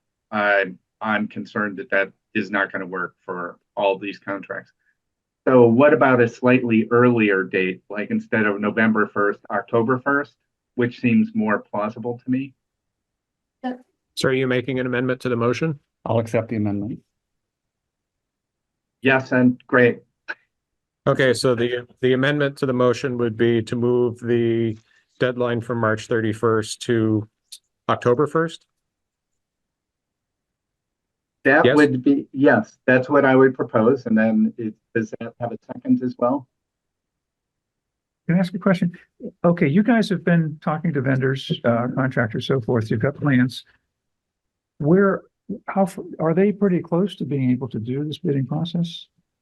I would say on a number of projects, I would say there's, the playground folks we've been heavily talking to. I know, Jeannie has been, there's 3 of them and they've all been very responsive. A number of the projects I would say are fairly close to being able to, if we were to say, okay, we want to present this, the select board wants to go ahead.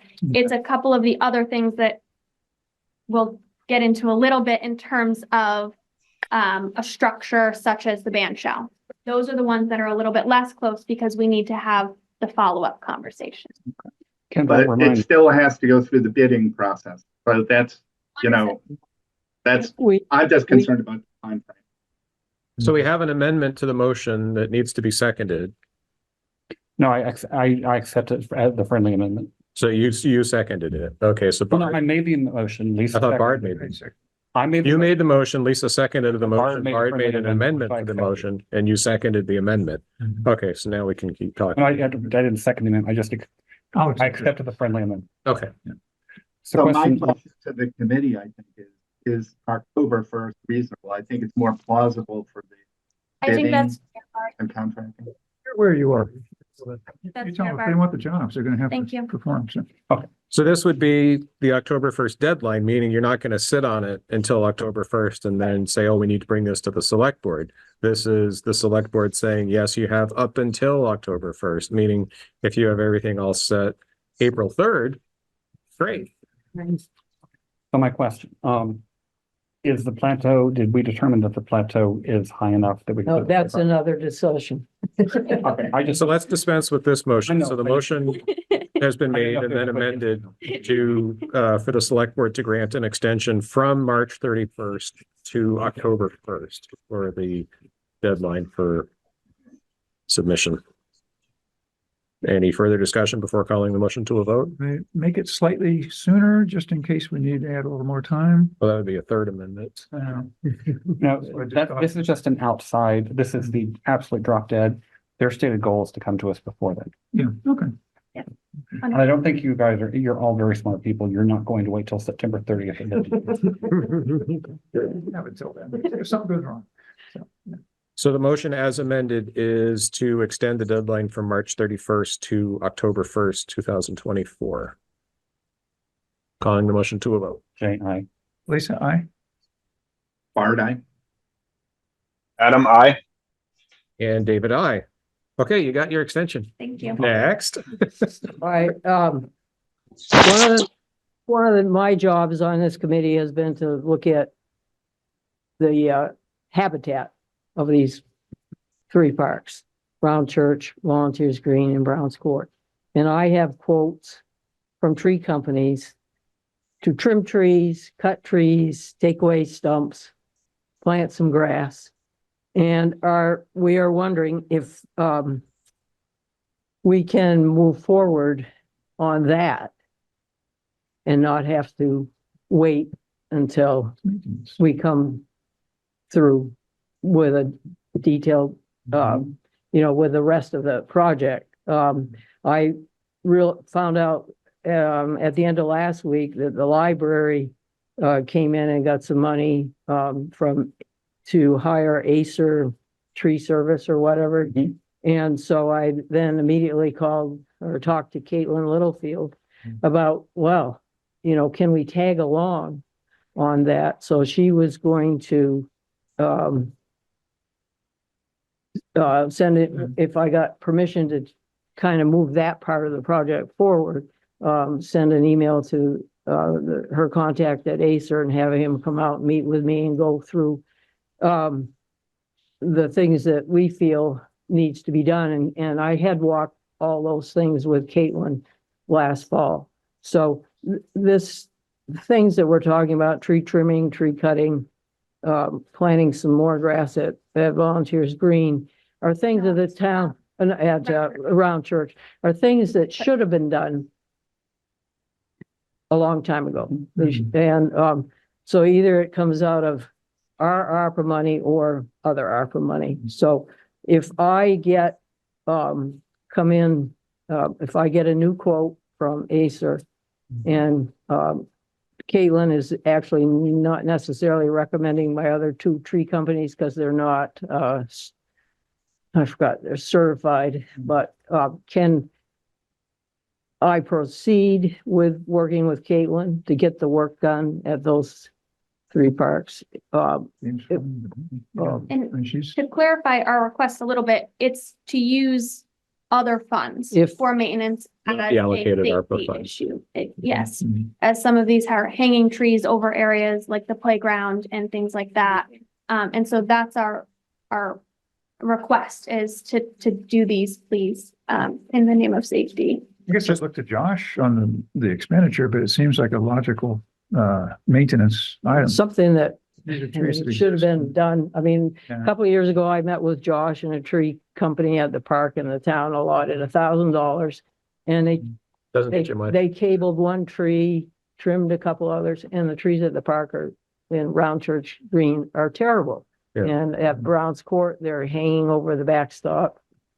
These are things that really should be taken care of. There's some things that Volunteers Green, which is our third topic, that we wouldn't touch, that I had gotten estimates for, until we know what's gonna happen with Volunteers Green. But if I could move this process forward and work with Josh on what I have for quotes, it would be wonderful. I agree with you. It needs to be done. Yeah, Um, and doing that work in October or November isn't all that hot of an idea. No, because when I met with people in November, they said, well, we're done. Yeah, Yeah. they're in Florida. Call me And in now spring. they are, they're, the library, they had it one date, and I think they've got put off a couple of weeks, so we may not be able to tag on to Acer, time-wise, but we may be able to tag on bid-wise, yeah, because Mhm.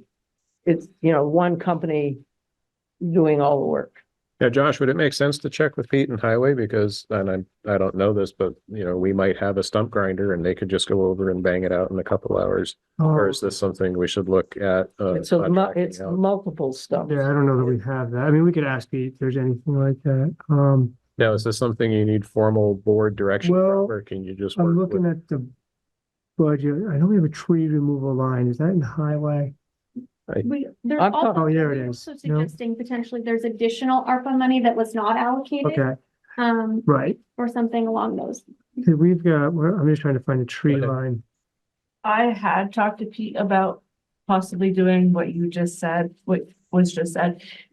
They are not equipped to take Okay, these trees down. That needs to be done professionally. okay. Some are near wires. That's always fun.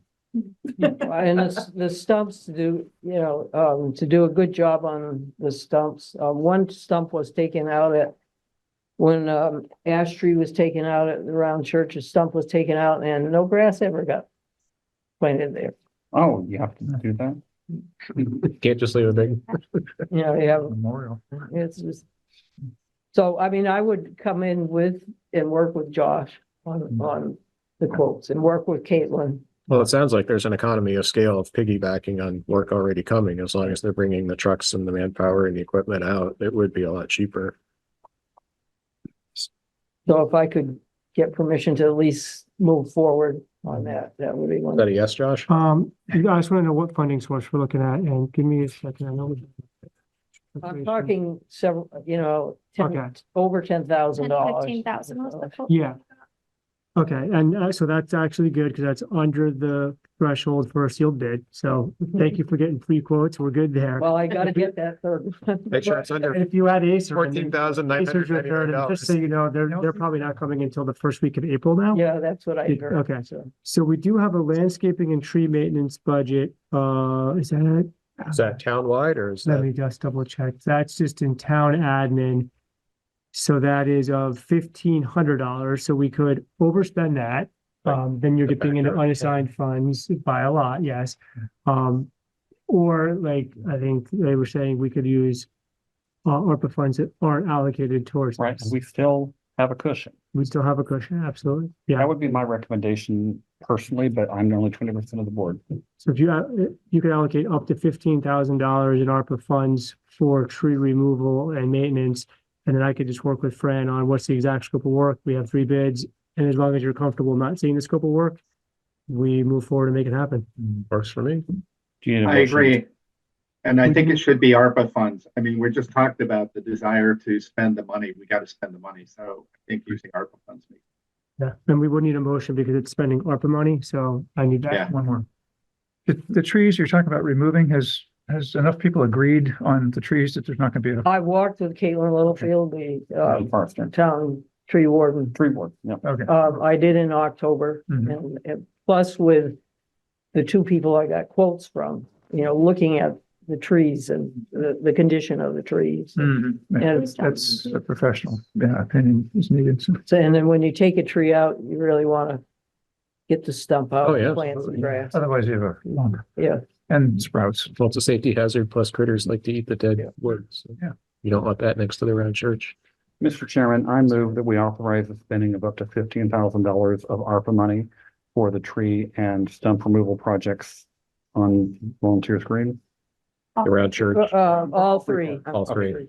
Authorize up to $15,000 of ARPA money for tree and stump removal on the three parks. Do we have a second? I will second. Adam Wood, I second. Go ahead, Lisa. This motion made by Jay and seconded by Lisa and Adam. I'll let Duncan call the tie on that. So, this is just trees, right? Trees. Okay.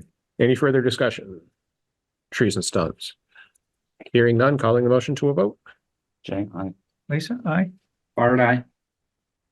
Adam, I. And David, I.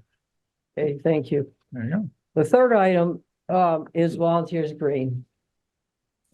The, Chris Haggerty did the study of the elevations. And, they didn't come out how we had hoped. Oh, So that the bandstand platform is still too low.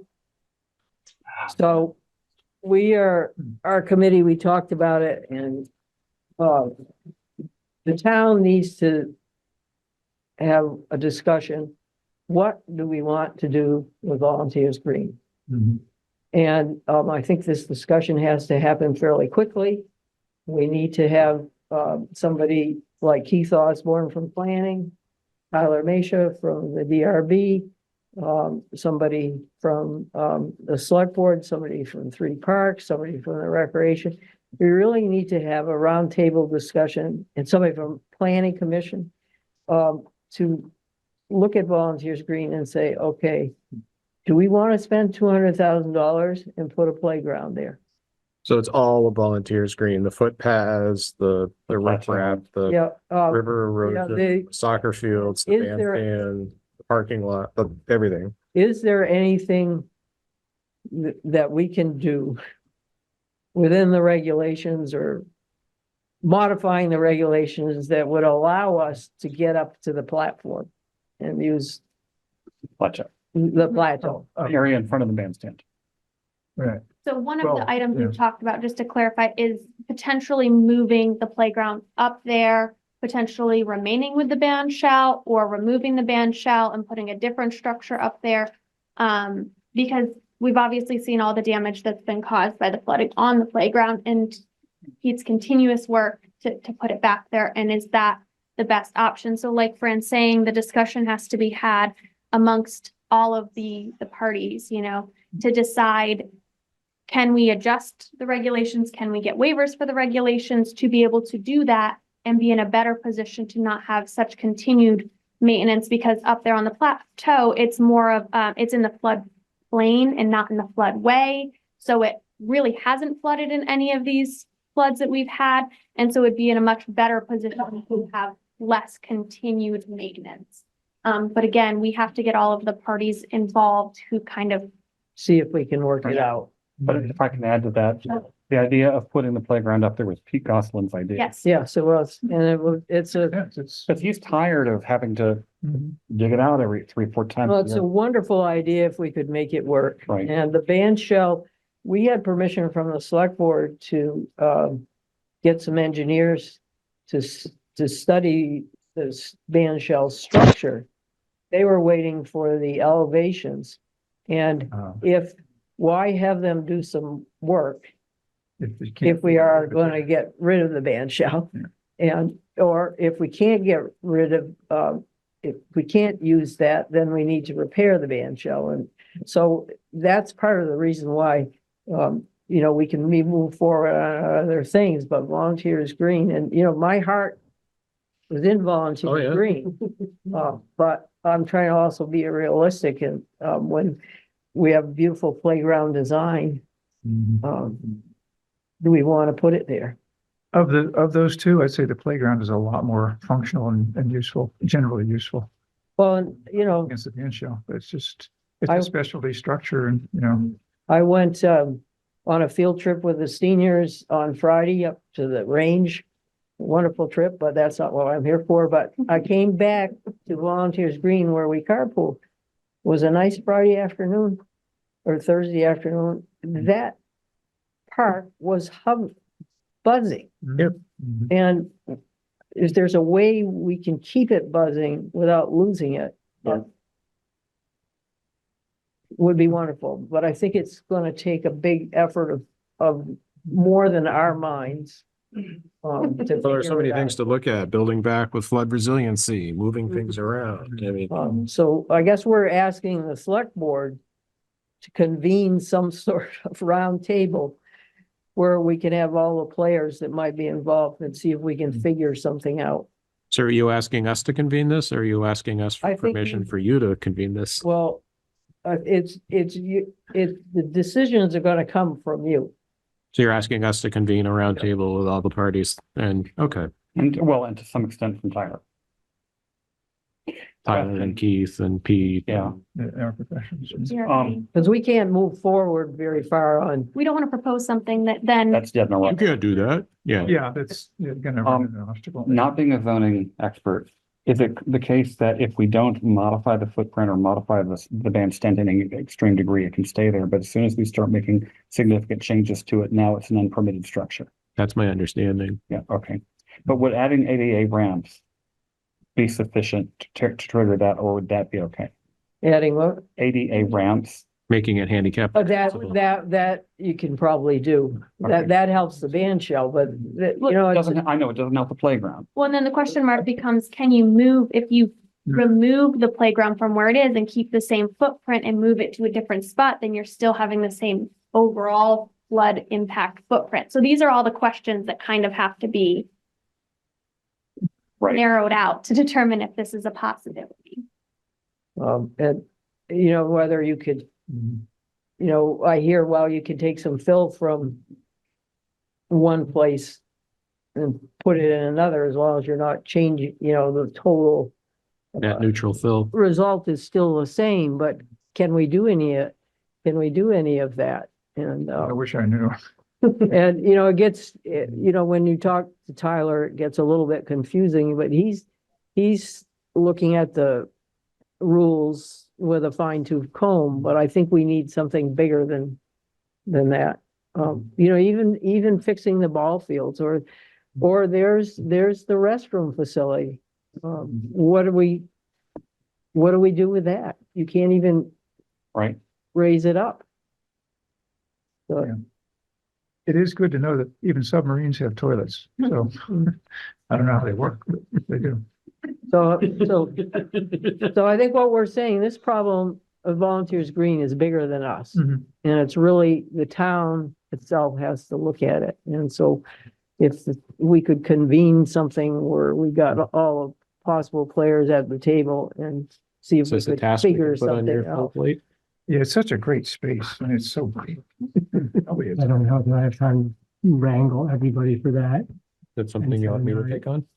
If you've got time to wrangle people set a date and try to put it together. I can try. Who else has their hand up? Go ahead, Sue. I just wondered if there's some concern about putting the playground so close to the river on one side and the road on the other. There is. Yeah. Okay. Just wanted to know if you talked about it. Yeah, we could It put just seems like you'd have to have some kind of fencing, and then I don't know how that would look. Yeah. Okay. Kara? Could you possibly, I know you've done this before, the select board and like the planning commission have had a co-hosted public meeting or something like that. Is that something that you could do? Or is this going to be just a working meeting that the public is not invited to, is all I'm curious to know. I think it's too soon to tell. I think, what might be helpful is if you guys seem to have a list of people. We have a list. If you share that list, maybe we set a special select board meeting invite those folks, have a special meeting where it's open to the public, but we key in on a few key folks. Yep. And then we just set a date and do the meeting, and that wouldn't be that hard to really put together a warrant. So if you tell this with us, we can, maybe we find a date. I don't know if you want to do that at this meeting, or maybe you and I work to see what would work, come back on April 1st and set a date for later in April. That works. That would be wonderful. I think it needs to happen. Yeah, it's just, it's heartbreaking to think that we are at this point, but, Last 3 floods were very educational. Martin? I just. Mark, can you say your name? The conversation you're going to have about what to do here is going to be pretty technical. So, one, everybody should be sort of briefed on the topic. But I worry about at that point opening it up to a general conversation with the community. Because it's going to take a long time just to work through the technicalities of what we're looking at. If you open it up to this first round to a full public comment section, you could end up spending a lot of time. But I think first we'd have to determine what we could and couldn't do, and then once that's decided, then the big discussions of how to do what we can do. you're right. So it could be a public meeting, but you don't have to take a lot of public comment. You could be mostly reserved for the panel that you put together and the board, and What are our comment sort options of, with this? and What are comment our as options with necessary, that? or as you allow. Well, by the time we have that, I think we'll have comment from the professionals, from Keith and Tyler. Well, and hopefully some others, as to what's practical or realistic, or however you want to frame that. And I know Tyler's given some feedback already, but I think, to Mark's point, there'll be, well, what if we did this? And then Keith or Tyler will have to come in and explain that in the meeting, because there's going to be things that come up that we don't have answers for. And I just want to briefly, for the public, say that there will be a session. We have talked about putting on a session for public comment for the plans. We just need to get through kind of the technicality of what we can even do. Right. So I just want to make sure that that's heard, is that if we aren't hearing the public, which I think is for the best at this meeting, there is something to come, and we are not looking for public input, just to. Kara? I just the only reason I would like to attend, having written plenty of grants and seen projects through in both Bolton and Richmond with FEMA and the state, and also the zoning administrators, and having gone through multiple zoning administrators, I would like to be present in the public for that, and that's the only reason I was asking. Okay, thank you, Kara. Provide a resource of what has been allowed and hasn't been allowed.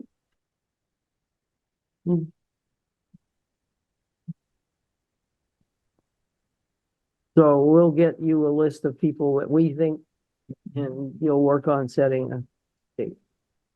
Okay. Thank you. That's all we had. That's it? Thank you. Thank you for all your work. It's a big task. Yes, and we thought we were going to be done, by this month.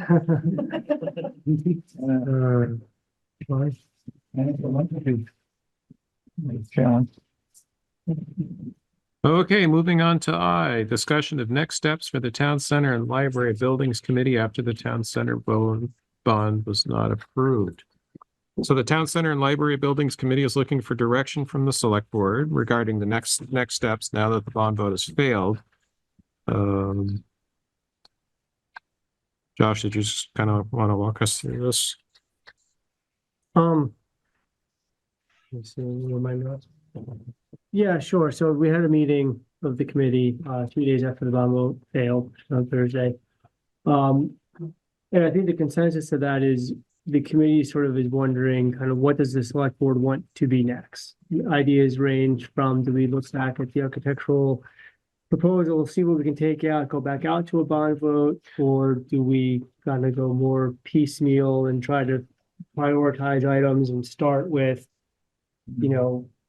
windows and ventilation, and we tackle that, and then we, can we pick that apart and phase it in over a number of years, or is there something in between? And I'm not sure what the appetite is for another bond vote right away. There may not be a big appetite for that, but that's where coming back to the board to say, what would you like the future of the committee to be. And just a note on committee membership, Jeff Forward, who guided the committee so very well through this bond vote, he's taking a step back, will no longer be on the committee, so we would need, there's always been a select board member on the committee, doesn't have to be, so we maybe want to look at the structure of the committee as well going forward, and some of that might be determined by what is the task for the committee going forward. First, there's some reflection. I think it's clear that the ask was greater than the the willingness to fund. But I think we need to look at priorities. With this building, the roof was replaced on the main part not that long ago. It doesn't leak. The boilers were replaced not that long ago. They're high efficiency. They work. The building's structurally sound. The post office is another story. That roof is in need of replacement, and that is going to be a big project. And I think we need to look at flood resiliency. We're pumping water out of the basement 3 times in a year. There was damage there. So I think the committee, this is just me speaking, the committee needs to prioritize, as Bart always says, red light, green light, yellow light. What's the priority? What's the blinking red light? What do we need to focus on first? The budget to fix the building is obviously a lot smaller than the committee was hoping for. But in my opinion, there are things that we can put on the back burner, and there are things that we need to look at right away. The economy of scale would have made the streamlined process of doing things all at once overall cheaper, but that's not an option. So we need to look at what has to be done, focus on that, and then go back to what we need to think about in the near future. So Jake Marin, I am a member and I guess that's of the town building committee. And I guess that's part of the question that I have coming into this discussion is, does that committee exist anymore? And my sense is the answer is no. And the reason why I think it doesn't exist is because this isn't it was never a permanent committee, right? This was always designed to be a temporary activity to make a set of recommendations to the select board, which this committee has, in my opinion, made good on. We evaluated phased approaches. We evaluated looking at piecemeal, trying to just fix up things. None of that made sense to us after we really evaluated. And so the recommendation of that committee was to actually do this project, which despite the high price tag, was actually a dramatically pared down version of what was envisioned in prior years. We were at work for 5 years, and I think this committee is at the point now where we're all ready to sort of, and I can speak for everyone else, I am ready to step back. I know Jeff is ready to step back and say we've done what was asked of us. So the question at this point is, what does the select board not just have for direction for the committee, but does the select board see a role for another committee? Who is going to be on that committee, and what is the task of that committee? Can I speak to that? Yes. Okay. First of all, yes. But the real question is, how are we going to house our staff? Long term. This building right now needs improvements to make their work more efficient, more safe, and so forth. And as we go into the future, this is just going to go downhill. We need to do something for our staff. I don't know if let me back up a little bit. I know there are other options studied, maybe very quickly discarded because they had a big flaw or something. We need to look at, I'll put those all on the table again and pick up what we've learned from the bond vote. Cost is going to be prohibitive at $10 million. It has to come down if we're going to accomplish all those things for our staff and for our town. So maybe we split the project up into, we build a building here. One of our residents suggested putting a police station out by the fire station. Well, I don't know if there's land to do that. Okay, that's easy enough to find out, but maybe that's a possibility. It doesn't have to be housed in the town center, maybe. Maybe the post office stays on its own down at that end, and we sell this part of the building to someone who wants to turn it into something architecturally beautiful, or preserve it more than we can. Maybe we do have some space around here. There's land behind the library that is available for expansion of the library, presumably, but maybe that's also available. There are a number of other things that we hadn't discussed because they were put aside during the committee's deliberations coming to the proposal. And I think it's time to look at those. And before they evaporate and people can't remember what they were, I think now is the time to look at those again. That's just me. Bard? Yeah, I think thanks for calling out the series of questions, Lisa, because I suspect people voted against it for several different reasons, including the big budget item, but also this is big old building. But I think the first question and the charge to that committee, and I understand it is now defunct, it has declared itself complete, last I knew, is are we talking about this building or a different building? That is a fork in the road. You know, for those of you who were around at the beginning, there were folks who said, yeah, let's like build a smaller building somewhere else. I'm not saying that's a good idea or not. I'm just saying, well, if the current idea got shot down, what's left? And I think we probably have to start with, are we committed to this building or not? And then if we are committed to this building, just as Lisa, I think you were suggesting, we're going to have to piecemeal it in a way that is plausible, if not efficient. Thanks, Bard. Laurie? Hi.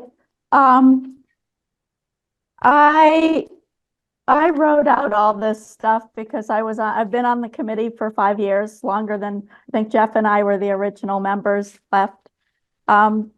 So I wrote a lot, and I'll send you the letter, but in a nutshell, I think there's work on two fronts that needs to be done.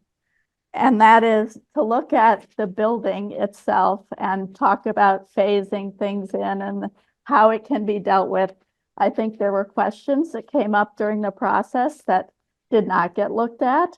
I know we were asked if we could just tear down the post office addition and rebuild it. Would that be cheaper than fixing it? I know that there were people that had questions about energy. So there's a building portion. There's also a funding portion that I don't think our committee of 5 members really had time or the bandwidth to look at the funding in a way that was more comprehensive. We didn't really explore how town funds could be done. We did not explore all the grants. We did not look at foundations that might have money, including Ben and Jerry's and other people and other Vermont foundations. We didn't look at private fundraising. We didn't look at hiring a grant writer. There are all sorts of funding aspects because I think Bart is right. It was the right project, but not the right time because of the money. And some people thought it was way too much money forever. They're going to do that. Some people, I think it's the uncertainty of the education tax. Anyway, but I was thinking about whether I would continue on a new committee. And I think we do have to get more members if you're going to have a committee continue this work. And I would split off a subcommittee to look at fundraising and get some people who know that aspect. I think that the point about, I would not be willing to serve on the committee if we were going to go back to square one and start looking at new buildings. That feels like that's where we were 3.5 years ago. And the select board agreed with us when we brought the new building idea to them. And we said it was going to be more expensive. So anyway, I don't know. I'll send you the letter. Yeah, please do. Thank you. Adam and then Peter. Yeah, I like Lori said, I think I talked to a bunch of people between the election and then before we came down on vacation and stuff. And I was actually surprised how few people were really concerned with just the overall number of the project, and how many people were more concerned about not knowing the total impact of the taxes, with the education tax being, still out there, and then also not knowing what the implications were for other funding sources. And so there's a bunch of people, probably 5 or 6 of the 8 or 10 people I talked to, said that they actually weren't really opposed to the project in one big chunk at all, but more that they wanted to know those two pieces with much more certainty before they could vote on it. And that realistically, if even one of those had been known to them, they probably would have gone for it. So I guess after the vote, I attended the meeting on the town center from the town center committee, and just there's a lot of discussion of how to proceed. And since then, talking to people, I guess while it seems painful to rehash this, it seems like there is the possibility that doing, sorting out the financing and the tax implications of this project and doing it as one piece might not be completely off the project or off the table. Having said that, I don't know. Rehashing it all does seem kind of like Groundhog Day. So, yeah. Thank you, Peter. Hey, this is Pete Halverson. Can anybody hear me okay? Yes. Okay. So, yeah, I just want to echo, some of Lisa's comments. I think those are appropriate. And I just want to provide my feedback that, the dollar price tag, I think, was definitely unexpected in terms of where we are in our overall tax structure in town. But I do want to, bring out that the town presentation on what was presented to us didn't offer any numbers on alternatives. Lori mentioned funding, so it would have been nice to see, what numbers we could have generated. With private funding, I think there's great opportunity. You mentioned also about having, new buildings constructed, but there was no numbers, no facts or substantial information what that looked like for us to, as taxpayers to understand, which direction we wanted to go. So I just want to provide feedback that at this juncture, trying to solicit more input from the community and establish that new direction, looking at alternatives and getting some factual information that defines that next direction, whatever it may be. I just wanted to provide that. Thank you. Okay, thank you. Laurie, your hand is still up. Did you want to say more?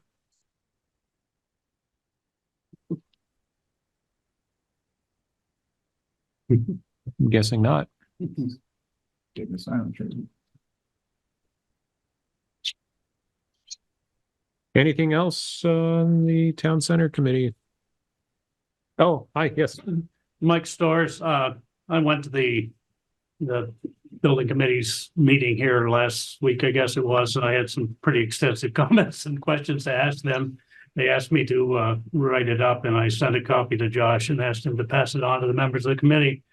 But I kind of agree that looking through that proposal, just a couple of items, it seems like I have more questions than answers, but hopefully some of the questions might generate some answers. I don't understand why the parking lot had to be completely redesigned as part of this project. And I don't understand why we were replacing the windows in the basement area with glass again when we're going to just use it as storage. So I'm wondering, I think we really need to go in there and say, what are we really trying to do with this project? We're trying to make a safe and healthy place for our employees. We're trying to reduce the costs of any future flooding and so forth, and look at each part of that and say, is this really contributing to that? And see if we can find some savings in there. And my other comment had to do with funding, that they said we'll reduce it by whatever grants we can get, but there's no numbers with that, nothing in there. So I think we really need to take a strong look at what's in there and what's really needed to do what we want to do and what could be. I don't understand, and somebody can probably explain it to me, why we need to replace the stairs that we have with a fire escape with a closed one. And I'm sure there's some regulation that says that's what it should be, but what real benefit is that, and so forth. So, and I'd like to add that if you do continue with a committee in the future, I would entertain putting my name in as a possible candidate for one of the seats.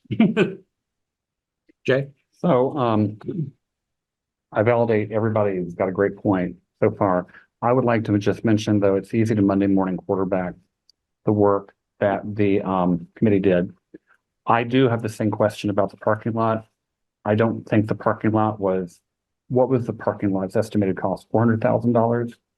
It was, well, the entire exterior portion of the building was about 1.2 million, but the more than half of that is required through FEMA for flood mitigation purposes. You have to move, when you start touching the building, you have to move all sorts of earth around and put in all these areas that absorb water and all these kind of things.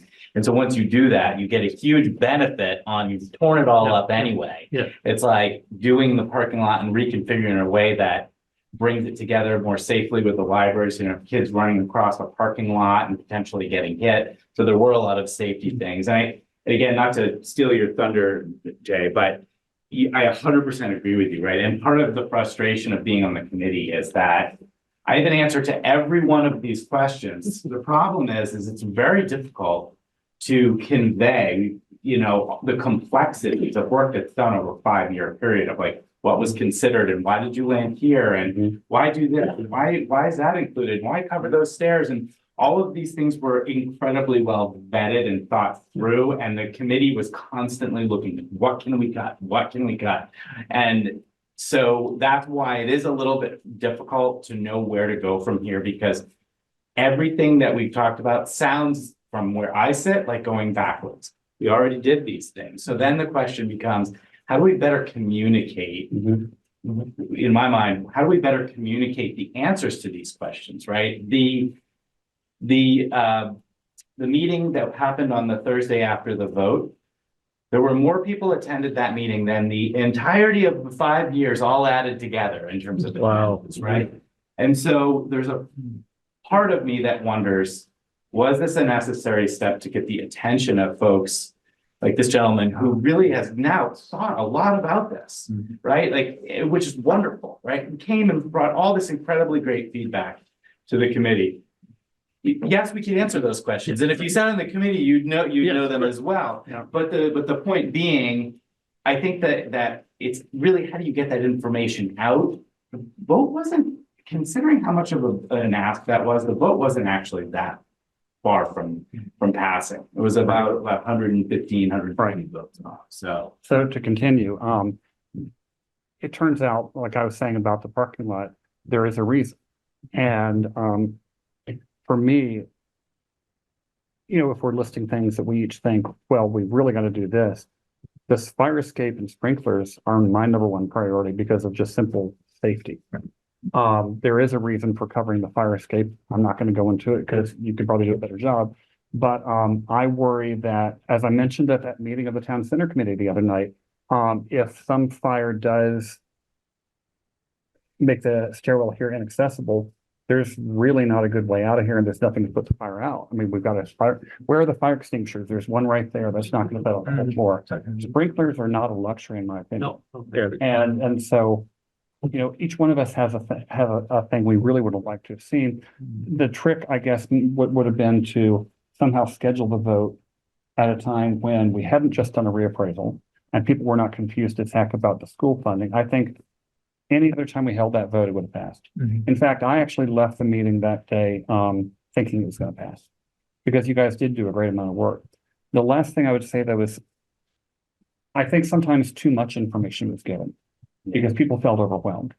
And that's easy for me to say in the sober light of day, like I said, Monday morning quarterbacking, but I don't want to just punt and give up. Is the committee done because your remit has come and gone? Perhaps so. You know, it would be rude of us to say, no, we're going to squeeze one more drop of blood out of this stuff. But I don't want to lose the sight that there's reasons for every part of it. The flood mitigation, we don't know that we're not going to have an even worse flood this summer. Is there going to be a fire? Well, there hasn't been one yet, but that doesn't mean there's not going to be, and so on. So I don't want this to just drop if we have to do it piecemeal. You know, Jeff Ford made a very good point that if we're going to rip out the ceiling to put in sprinklers, right, and put in ventilation, well, why not do both? But if you're going to put in ventilation, you kind of have to do the windows, and it's hard to piece apart. Yeah, it's just no matter how you slice it, it's a tangled web we weave, no matter how you look at it. But I'm still very grateful for all the work you put into it. Yeah. You know, something I noticed when Jeff particularly was explaining, you know, this, and this, somebody would say, well, what about something different? Well, we looked at that and, you know, there was a price put on it. So that's in the database right now. That second choice is still there. And what about this? Well, we looked at that and, you know, we decided to go this way because, okay, but that other alternative is also still in the database and it's still there. All those still there kind of things might, in a different arrangement, produce what we really need at a lower cost. And even more so, as we wheel those out, we involve the public. It would have been really tough to do that the first time around because people would have been asking questions you didn't have answers for. It really slows things down. Now we've got those alternative answers. We can wheel them out. People ask, well, why is this better than that? Aha, we know.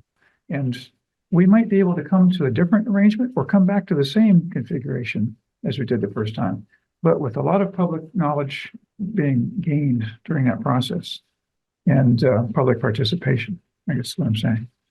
So I'd say, you know, we owe it to all those people and ourselves to reconstitute the committee and go forward, hopefully not another 5 years. Kara? I also did attend that meeting that Jay and Mike are speaking about with the committee after the vote. And I asked the key questions that I had were, what is the top priority for the like Jay was talking, he believes the sprinklers are. My question was like the comments about soot coming through ventilation or something like that. What can we stop deferring maintenance? We've deferred maintenance on this building for the last 10 years. I think the last new thing we did was the heating system in 2013.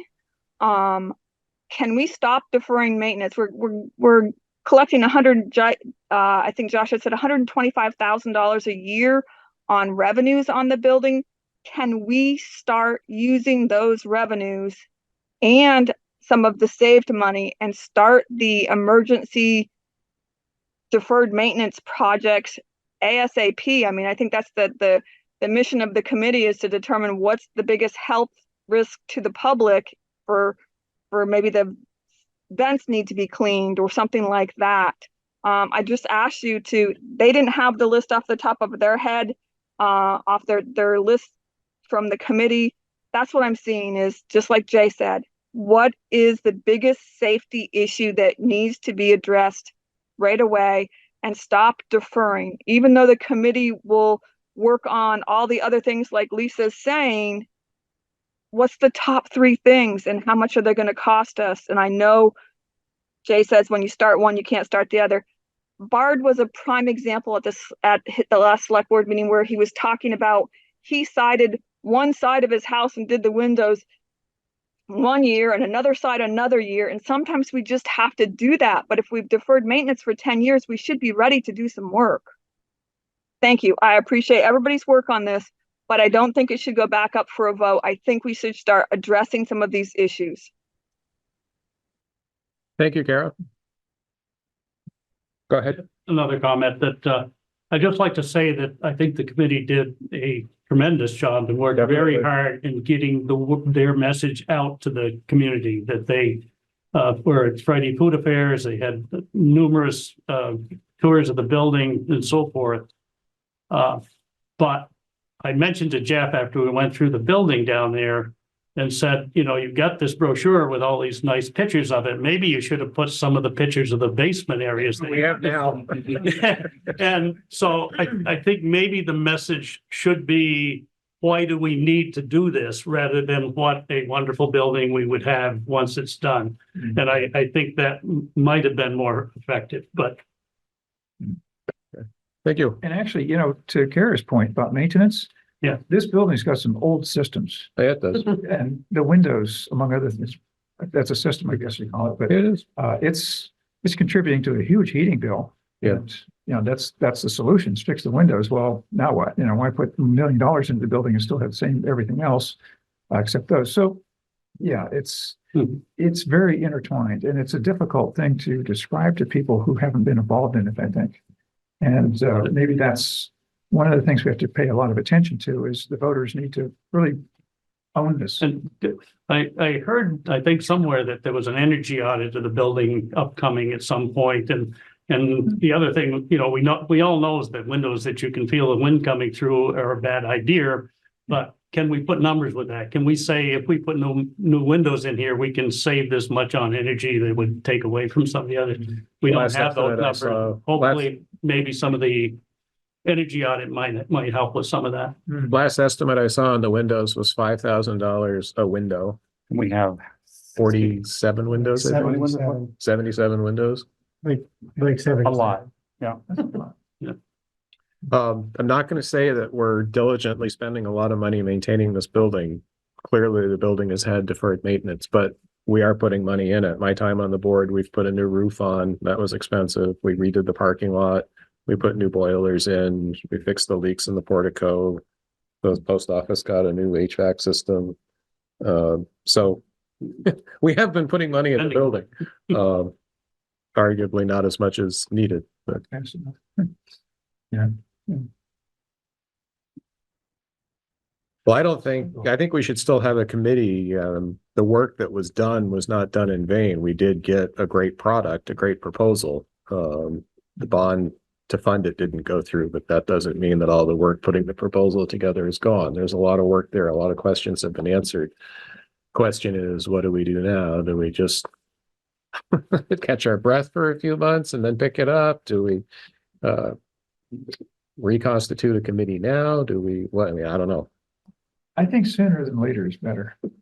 Passage of time isn't going to help anything. No. It's going to help cost, isn't going to help people's availability or their memories or anything else. So sooner than later. I don't know, you know, some of the original committee members would be invaluable because they know where their bodies are buried. So, yeah, but I don't know how much energy they got to put into it. So yeah, that's for them to say. Yeah. But I think we had a call for committee 2. Committee 2.0. Yeah, 2.0. With respect, could we be clear about what the charge to that committee is? What's that, Brian? The charge of the committee. I mean, we should be able to say it in a sense, right? Mm-hmm. Yeah. And I'm not sure if the select board names the chair or how that gets determined now. Yeah. Historically, the chair of the committee has always been a select board member, for what it's worth. I don't know that that's required, but it's been, in my time on the committee, very helpful to have somebody that connection point to the select board. So As we all give each other. See nothing. Well, we've talked about a lot tonight. We have a lot to think about. Do you want to pick this up at the next meeting? We're gonna have another meeting before next month. Right, the first is the next meeting. No, because that's not that far away. No. Every 2 weeks, give or take. Okay, that sounds good. Okay. And so it would seem to me that we want to be clear about the charge to the committee. And then if a select board member is either volunteers or is going to be recruited and drafted to chair it or not. Yeah. And I just think the clearer the better. And I also think it's good to not let too much time go by. You know, we have kind of a little breathing room for a month or two, but then it's got to like get underway. Yeah. And start with some foundational principles. Presumably the principles are we're still moving forward with this building in which you currently sit. And phasing it in a way that's probably more rational and then more feasible in terms of financial deal. And then if we're doing that, are we also like charging the committee with pursuing funding sources? That's come up before. That was clear that was not something they had yet tackled. Yeah. So I think we should just ruminate on that and be clear about what we expect them to do, what the scope is or is not. Mm-hmm. Peter? Yes, I'd like to just advocate that the committee, the select board, as far as the next step and vision, allow any new members in the community to join and collectively establish a vision statement versus a presumption that we want to stay with the building. there may be some options that preclude that as the best option, and we want to make sure we explore those. Okay, Agreed, yeah. thank you. Are we ready to move on? Yes, sir. Yeah, Okay. For public record, we're gonna discuss it again on April 1st Yes. and make some progress, whichever way we sound again. Yeah. Josh, do you want to give us an update on the Eclipse? Hasn't happened yet. I asked to reschedule, but they won't. Is it gonna be a sunny day? It's gonna look just like that.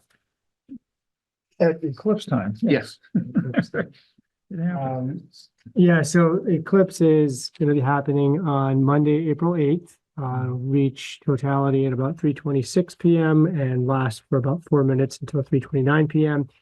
The state is expecting a large influx of people into the state in general. We're not really sure how many to expect here in Richmond.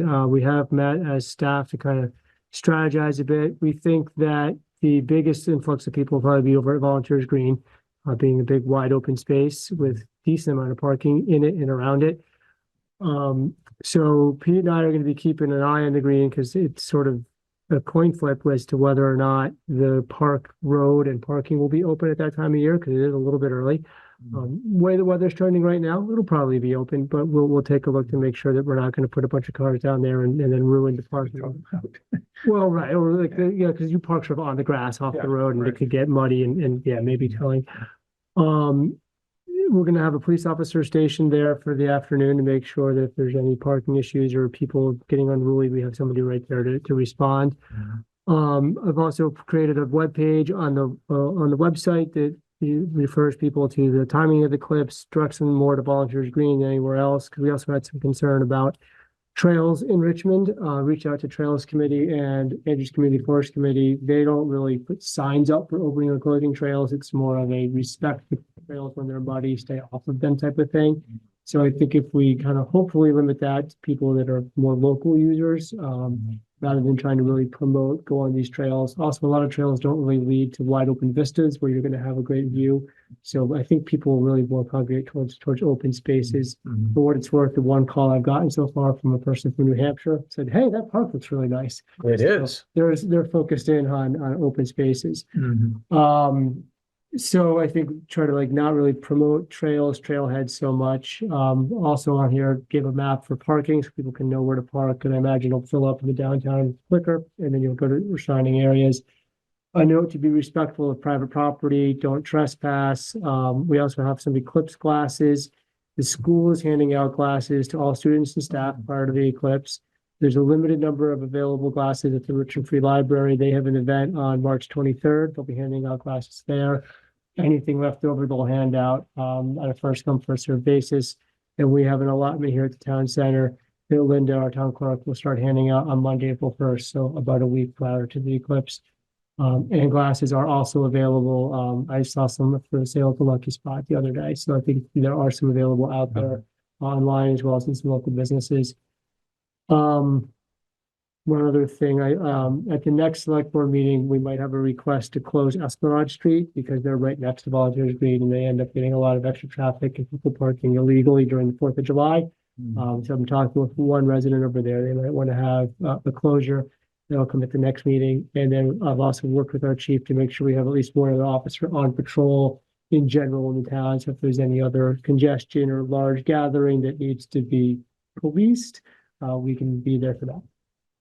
Should we put notices in Front Porch Forum, plan the event, don't run the last minute, make sure you use safe glasses, just public information awareness stuff? I got some of that on the website and I can put some links out to that. And one other thing I didn't mention was last week I sent an email out to all businesses to let them know, if you're not open on Sunday or Monday, you might plan to be because there might be more people in town. And then another note is that the school initially was going to do a half day and now they're closing for the full day on Monday. And we're going to close the town offices at noon on Monday just to allow people to come and get out and not add the congestion that could happen. Feel bad for all those kids who have to go home when the streetlights come on. Yeah. One couple things to add. One of the places I'm concerned about is Route 2 between Paquettes and. You mean the only open area in town? Open area where people are going to park on both sides of the road and fail to leave room for ambulances to get through. In the dark. Yeah, and so that's what the police are gonna be looking, keeping an eye on Yeah. things like that. The other thing is, I was actually at the last total eclipse in 2017. I was in Hopkinsville, Kentucky, which was It was the, in Tennessee. It was next door. it was the point in the path of longest totality. And we picked my dad up, my father-in-law up in Ohio and drove there. Complete freaking pandemonium. We don't, there was a lot of people there because it was the point of longest totality. But it took us to get from Dayton, Ohio to Hopkinsville was a couple hours. To get back was 14 hours. So if you know anybody who is planning coming for the eclipse, you might want to encourage them not to plan to drive home until the following day. And lastly, it was the most frustrating day of my entire life. Trust me. We were going like we creeped 2 feet on the interstate. Where's your mileage? Oh God. I can show you photos if you're really bored, but the last thing is eclipse glasses. When I was in Hopkinsville, there were tons of people there who were not wearing eclipse glasses. They were using just traditional sunglasses, or they were doing things like this. You will wreck your vision. And there's still plenty of time to, go on Amazon if you like. You can get a 10-pack of eclipse glasses, like $12. But the closer to the event it gets, you're going to wind up, they may run out. They may not get to you in time. So it's not a good time to wait. There are a lot of not safe knockoff glasses out there being sold. Yeah, like And if you look carbon-coated glass. Yeah, if you look on Amazon, you'll be able to see from the reviews, and if you also read the listings, which ones are approved by places like NASA. But you just don't want to wait and find out that you don't have any. Regular sunglasses will not be sufficient. By the way, there's one other feature, the eclipse you saw, I saw the same one. That was a solar minimum, so the aurora around the disk was nice. But this year, there's a solar maximum going to occur just about at the eclipse, which means there could be flares coming off the sun, could be these huge streamers, hundreds of thousands of miles long and so forth, and you'll be able to see them because the sun's blotted out by the moon. It could be absolutely wild. Oh, and on that point, people are going to be trying to film it with their smartphones. If you want to wreck your smartphone, you can, but you can get a solar filter that'll fit over a smartphone lens for a couple of dollars. And Amazon has them, or you can just use a pair of eclipse glasses and just put the lens over the camera. But if you want to get anything at all, don't just straight. You're going to need a filter. Right.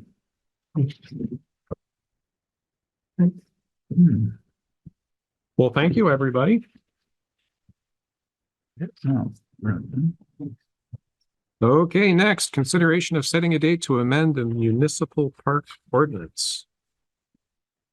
Okay, so included in the packet is a draft update to the municipal park ordinance. This comes from the recommendations from the Parking Advisory Committee, and they were asked to look into ways to reduce or prevent overnight parking. The changes are in general on page 1.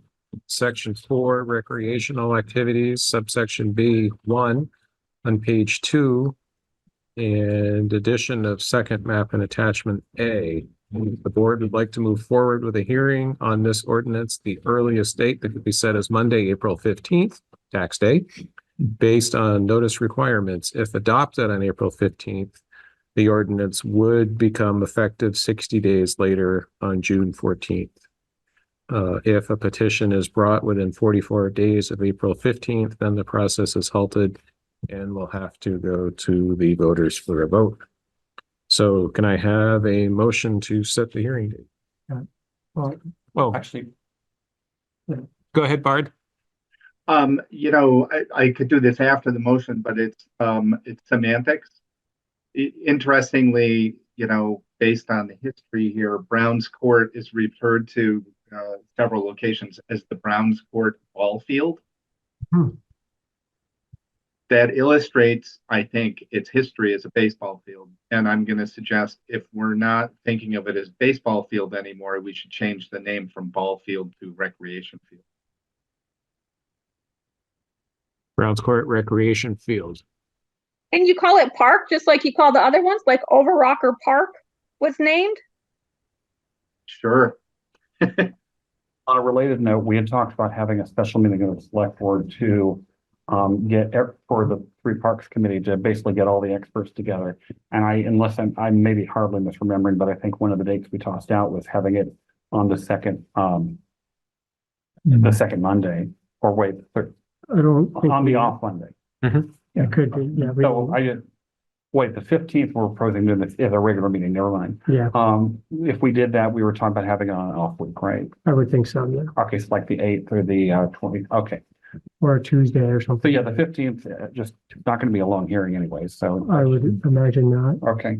Mr. Chairman, Actually, so I guess okay, good. before you make a motion, do we want to, I can make the change at Bar's Head so that when we warn it, every single time we talk about Browns Court, it's Browns Court Park. And we just make that consistent. In addition to the changes, what's that? You want me to put that on the motion?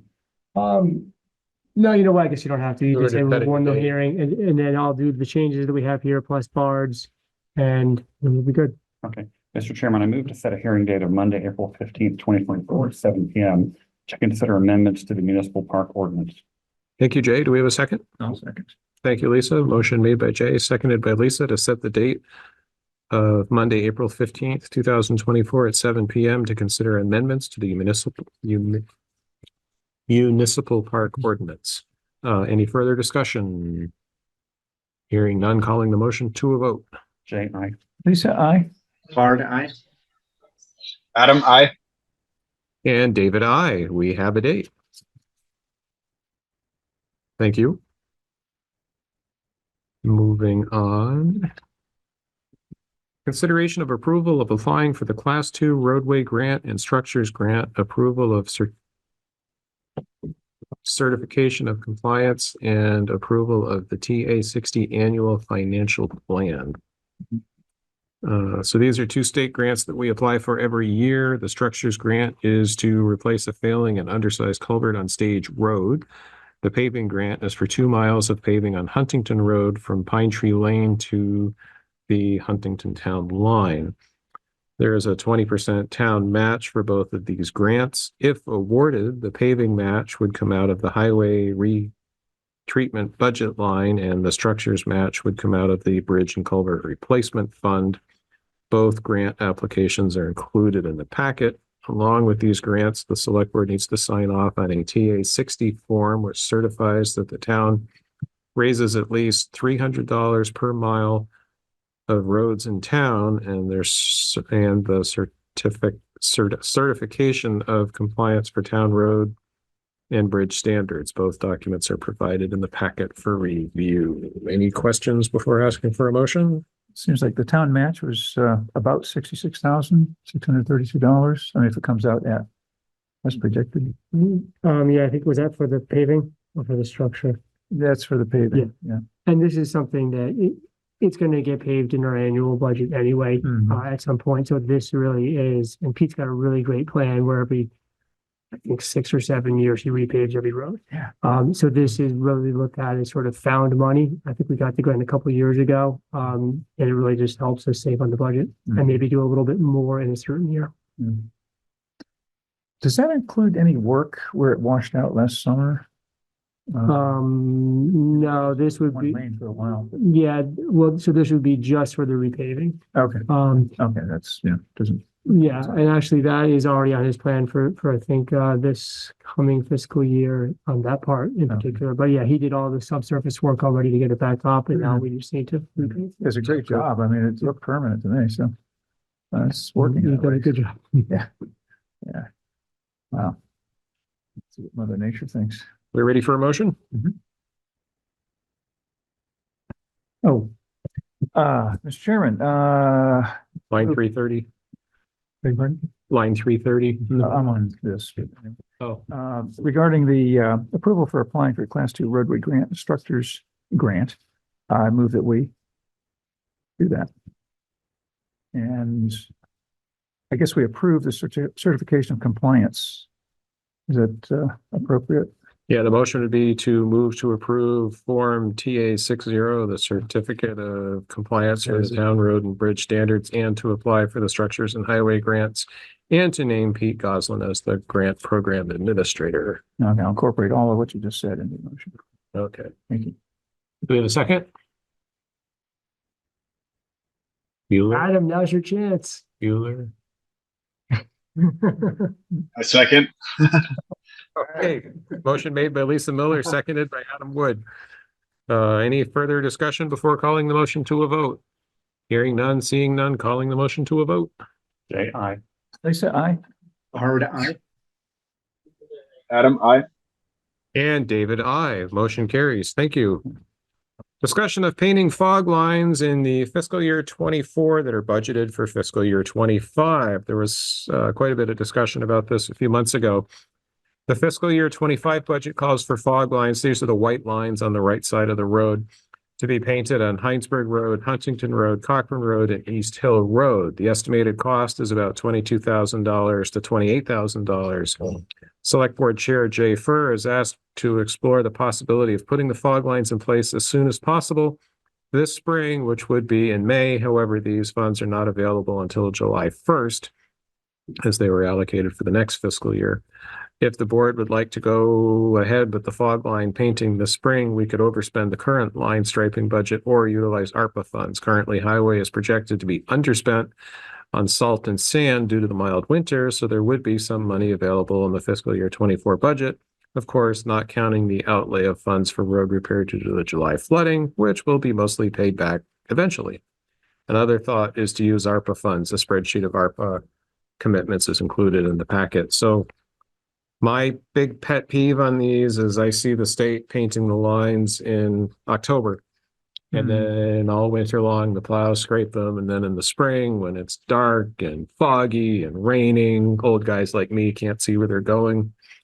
Another complicating factor is that 1.5 miles of Huntington Road is scheduled to be paved from just south of the Heinsberg Road intersection south to Pine Tree Lane. If we get a good price on paving, this mileage may extend beyond Pine Tree Lane. This is scheduled for fiscal year 25 and would likely occur in August or September of 24.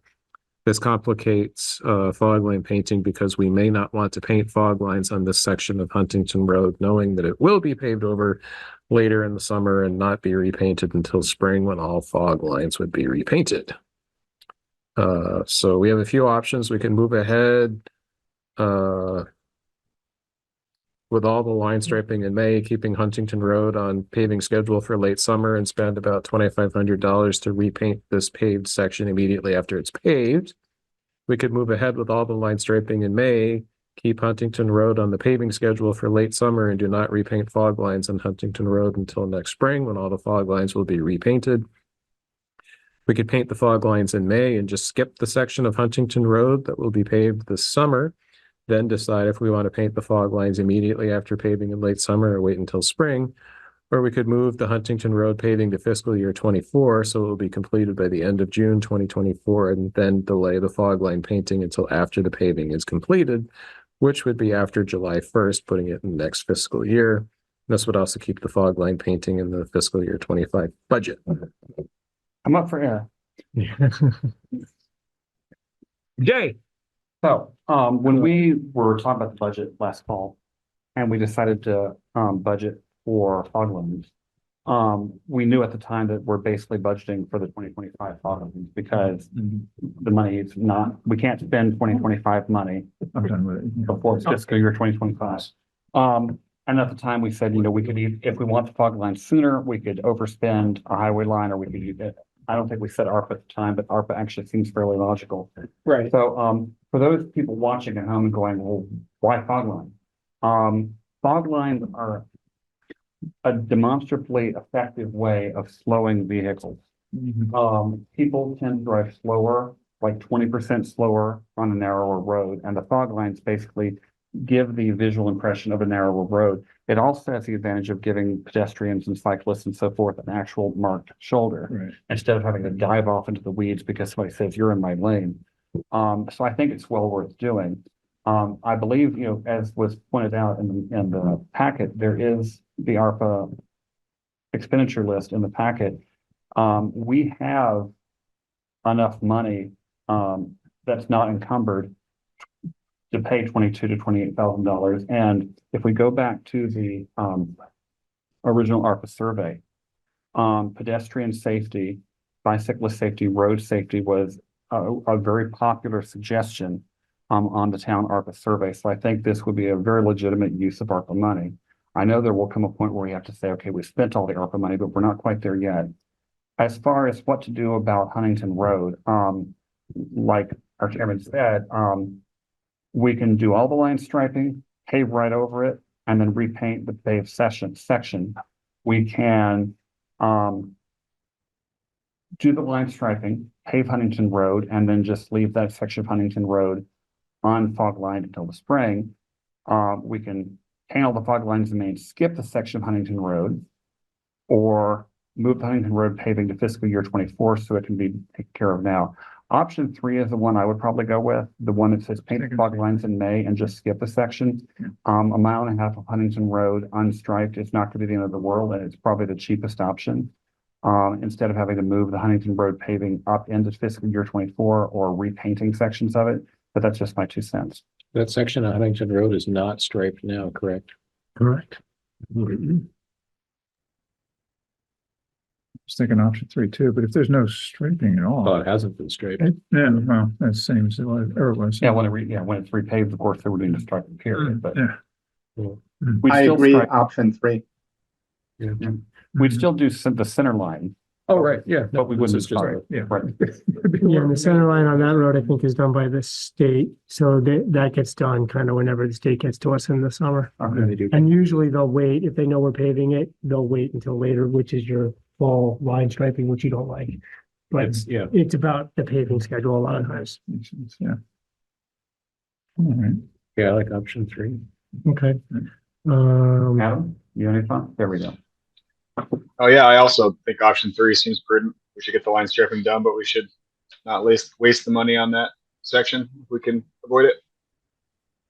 And if you want to decide on the funding source tonight, you can. Otherwise, I think will probably be the second meeting in April, because we have to go to bid on this. And Pete's got that all ready to go tomorrow based on the decision tonight. So you could make the decision on funding at the April 15th meeting if you'd like, or you could do it now.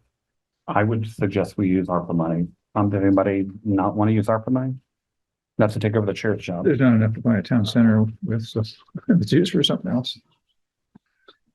It'd be very small towns. They're like one of those sheds that they have up at Home Depot. We can paint it white with reflective paint. Snow globe. Do we need a motion to move forward, or what do we?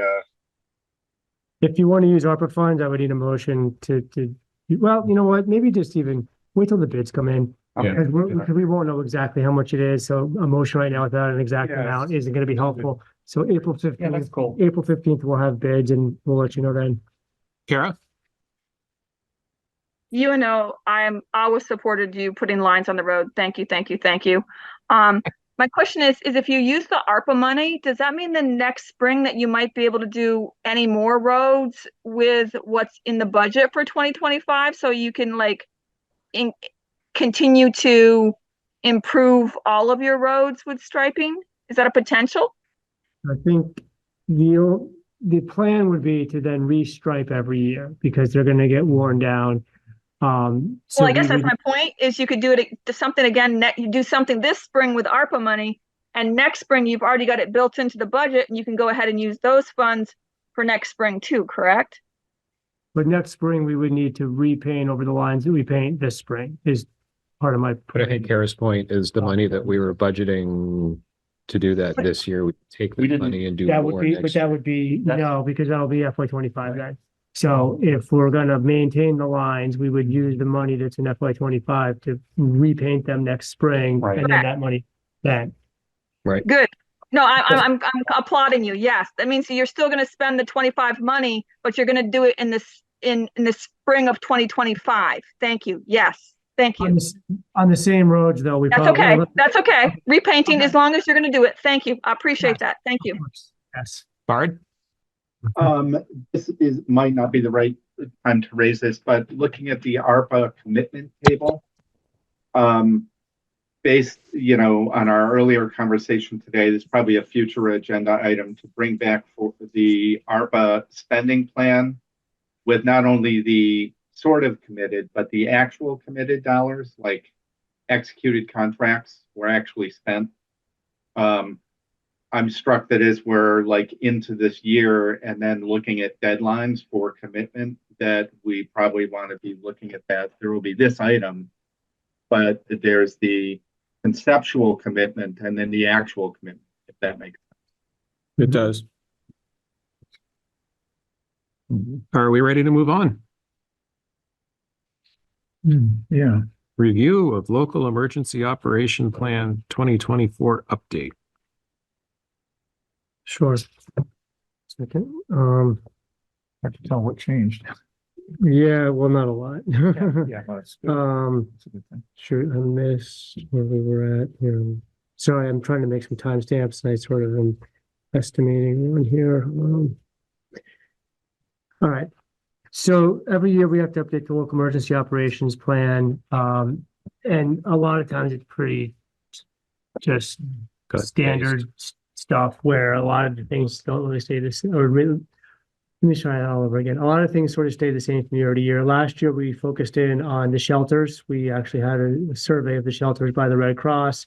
We had some better, more up-to-date information. So that information we updated last year, and that continues to be updated now. This year I went through it. It was mostly points of contact. So we'll put in David as the chair. A few other points of contact change that I caught as far as like different phone numbers and emails. I sent it over to CCRPC. I think they gave me some feedback at the end of last week. I have to read through, and I'll get that and add that to that. And then we'll come back at the next meeting for a vote of approval. And there's a window, I think until May, where you have to get it approved. And then that also helps with some additional funding from the state whenever you have a disaster. So you get your 75% from FEMA, and then having an approved plan gets you like an extra 6% of your total cost from the state. And it's also a good thing to have in place, because when we have a disaster, I pull that out and have that with me as a plan to make sure that I'm following everything we need to do. So that said, any thoughts, considerations, feedback? We still have time to add some things. I'll note what you said about newspapers. I'll make sure we add a few more in as far as notifications. There's alternatives. Yeah, like I like what you said about the rates. Burlington Free Press. There's a Buffalo Free Press also. They keep raising their prices for subscriptions. Yeah, they do. Well, yeah. And they're going to mail only. So exactly. At that point, getting your Sunday paper on Wednesday, this is the last gasp before they go online. Exactly. I'm smelling a corpse at this point. Yeah. I think under the banner, under the header, it's going to say yesterday's news today. Well, they said that their plan is to do more in-depth coverage of things instead of trying to do breaking news.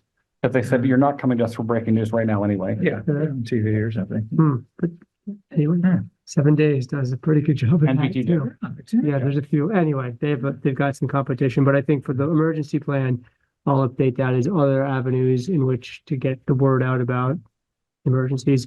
Although really the best thing I think is website, VT alerts, assuming people have power, of course, but VT alerts is pretty effective. VT alerts is great. Yeah. I really like that. It's right to your phone. And it tells it when it's over, which is nice too. Yeah. Yeah. You can tell people when things are over too. So, yeah. All right. Open meeting law and code of ethics training and discussion of creating an instructional video or MMCTV. Yeah. Duncan has a vision. Yeah. Do you want me to? Yeah. Okay. So we talked about training for both open meeting law and code of ethics. Vermont League of Cities and Towns does have a training coming up. I think it's in May, maybe. I'll send the link out to all committee members, as well as town staff. So that way everybody can join in if they like. It's only $10. Town can cover that, I think, to make sure that we're better in compliance with open meeting law. I reached out about code of ethics training. VLCT doesn't offer specific code of ethics training, but they do offer conflict of interest training. And that's like 80% of the code of ethics anyway is conflict of interest. They are pausing on offering that right now because there's some legislation going through where they could potentially change code of ethics and how they apply that statewide. I'm not super well versed on that. If they do, it's going to be a huge change because they're going to take over.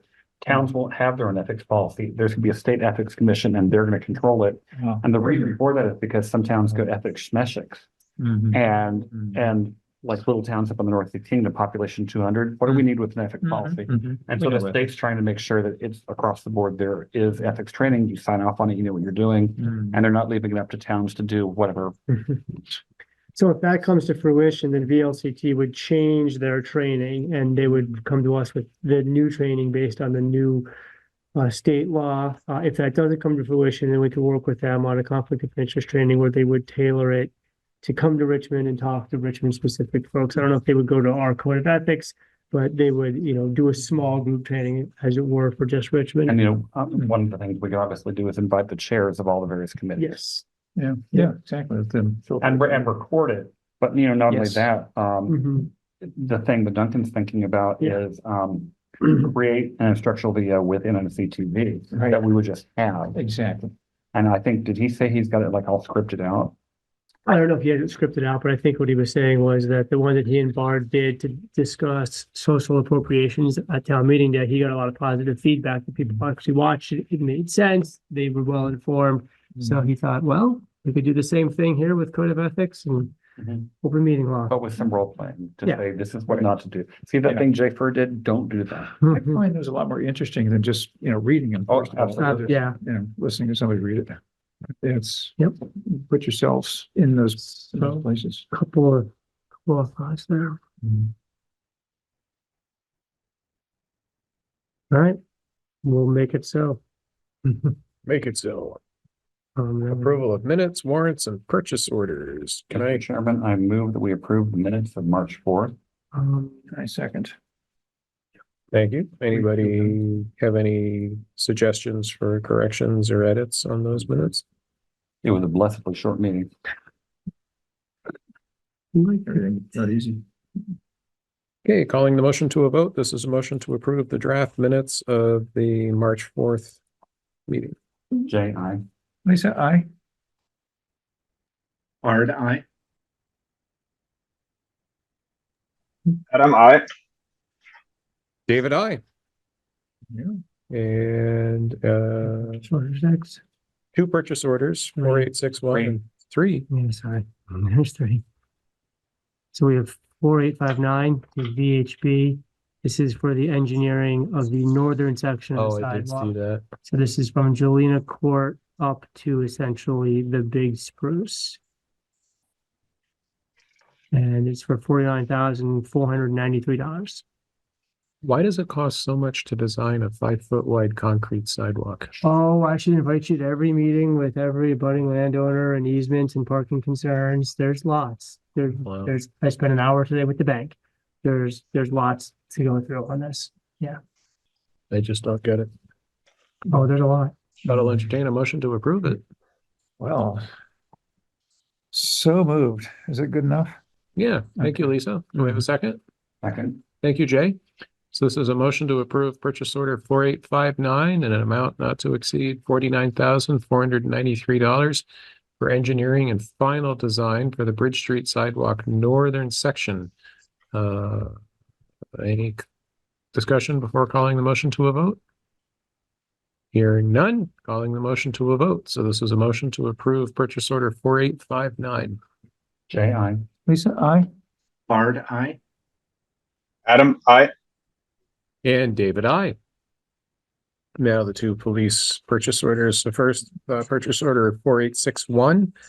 And this is for Coverage from Heinsberg, January. yeah, January. Yeah. And an amount not to exceed $35,470. Can I have a motion? I move that we accept approve purchase order 4861 for police coverage from Heinsberg, January 2024, and an amount not to exceed $35,470. Thank you, Jay. Thank you, Lisa. Calling the motion to a vote. Jay, aye. Lisa, aye. Bard, aye. Adam, I. And David, I. Motion carries. Next, we have purchase order 4862 for $33,435. And this is for December of 2023 police coverage from Heinsberg. Can I have a motion to approve? I move that we accept purchase order 4862 for police coverage from Heinsberg, December 2023, in an amount not to exceed $33,435. Thank you, Jay. I'll second. Thank you, Lisa. Any discussion? Hearing none, seeing none, calling the motion to a vote. Jay, aye. Lisa, aye. Bard, aye. Adam, I. And David, I. Purchase order has been approved. Thank you. Okay, that leaves warrants. Mr. Chairman, I move we approve the warrants as presented. Thank you, Jay. Do we have a second? Oh, it's Lisa, I'll second. Thank you, Lisa. Any issues? Nope. Okay, calling the motion to a vote. Jay, aye. Lisa, aye. Bard, aye. Adam, I. And David, I. The warrants have been approved. Okay, items for next agenda. So we will discuss ARPA funds and commitments. A date for the summit, Oh, right. center follow-up. I think next meeting is also. No, it's, sorry, I think planning is gonna be, or transportation is gonna be here to talk about the intersection of Bridge Street and Huntington. And they've got some preferred alternatives to look at. They're ready. Transportation committee's never know. Yeah, they're ready to come to the board to talk about how they're gonna move forward. What else? There's a couple other things. Yeah, and there'll be others, I'm sure. One note, I'm out next Thursday, Friday, so I'll be finalizing the agenda by the end of the day on Wednesday. So if anybody has items, get them to me soon, and then you and I can maybe meet early next week to finalize the agenda and get it done. Yeah, whatever works for you. So, yeah, usually I'm scrambling Thursday and Friday next week, but I'll be scrambling Tuesday, Wednesday. You're going back to Vero Beach. No, I'm going to Aberdeen, Maryland, to the Cal Ripken Training Complex. So more baseball Also for my real palace of baseball. more baseball for my kid. Another baseball palace. He's a lucky 12-year-old. He gets to do some cool stuff. So that's where I'll be. Not going to Aberdeen Proving Grounds then. Aberdeen, is it a military thing? Yeah. Oh, yeah. They store the gas down there. Like in Aberdeen, Maryland? Aberdeen Proving Grounds, look it up. I will look it up. It's a place you don't really want to go. I guess not. Okay, so no side trip. Noted. Oh, geez. Well, Yeah, we still have some. okay then. No, I'm gonna look at baseball fields and watch kids play baseball. That's the plan. All right. All right. So next we have 2 executive sessions. There's a separate memo in the packet. Right, because there are slightly different things. Yeah, and there's motions in here to get it into each one, and we can do a breakout room. So, Adam, the way this works is okay. They'll make a motion, then we'll have a breakout room. You just have to join the breakout room via Zoom. I'll take the computer into the other room, and then we'll all meet in there, and you'll be transported magically through Zoom. It's like Star Trek. Sounds good. So can I have a motion to find that premature public knowledge about negotiations with the New England PBA would cause the town or person to suffer a substantial disadvantage? that's exactly what I was going to say, but you saved me a lot of breath. That's why I would move. Jay, second. Thank you, Lisa. Thank you, Jay. Calling the motion to a vote. Jay, aye. Lisa, aye. Bard, aye. Adam, I. David, I. Motion carries. Next, can I have a motion that we enter into executive session to discuss negotiations with the New England PBA under the provisions of 1 VSA 313A1 and to invite town manager Josh Arneson into the executive session? Go ahead. This is Jay, so moved. Thank you, Jay. I'll second. Thank you, Lisa. Calling the motion to a vote. Jay, aye. Lisa, aye. Bard, aye. Adam, I. David, I. We are in executive session. Jay, you're leaving your computer here. Can I have a motion to approve the memorandum of agreement between the New England Police Benevolent Association Incorporated Local 415 and the town of Richmond regarding starting pay rate for newly hired police officers? It depends on you, Jay. Okay, sorry. I was not looking at the right memo. Yes, I move to approve the memorandum of agreement between the New England Police Benevolent Association Local 415 and the town of Richmond regarding starting pay for newly hired police officers. Can I have a second? I'll second. Motion made by Jay, seconded by Lisa. Calling the motion to a vote. Jay, aye. Lisa, aye. Bard, aye. Adam, I. David, I. Motion carries. Mr. Chairman, I move to find that premature public knowledge about candidates for the Richmond Police Department would cause the town or person to suffer a substantial disadvantage. Thank you, Jay. Can I have a second? I will second that. Thank you, Lisa. Calling the motion to a vote. Jay, I. Lisa, I. Bart, aye.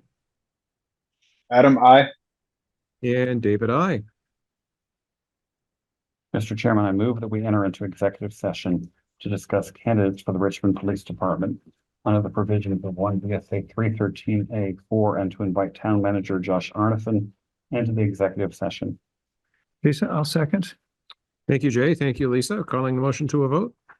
Jay, I. Lisa, I. Bart, aye. Adam, I. And David, I. We are in executive session. No, we are back in public session, 100%. We just need motions to adjourn. Mr. Chairman, I move we adjourn. Thank you, Jay. Do we have a second? Chairman, I second what Jay said. All those in favor of adjournment, please signify by saying aye. Aye. Aye. We're adjourned.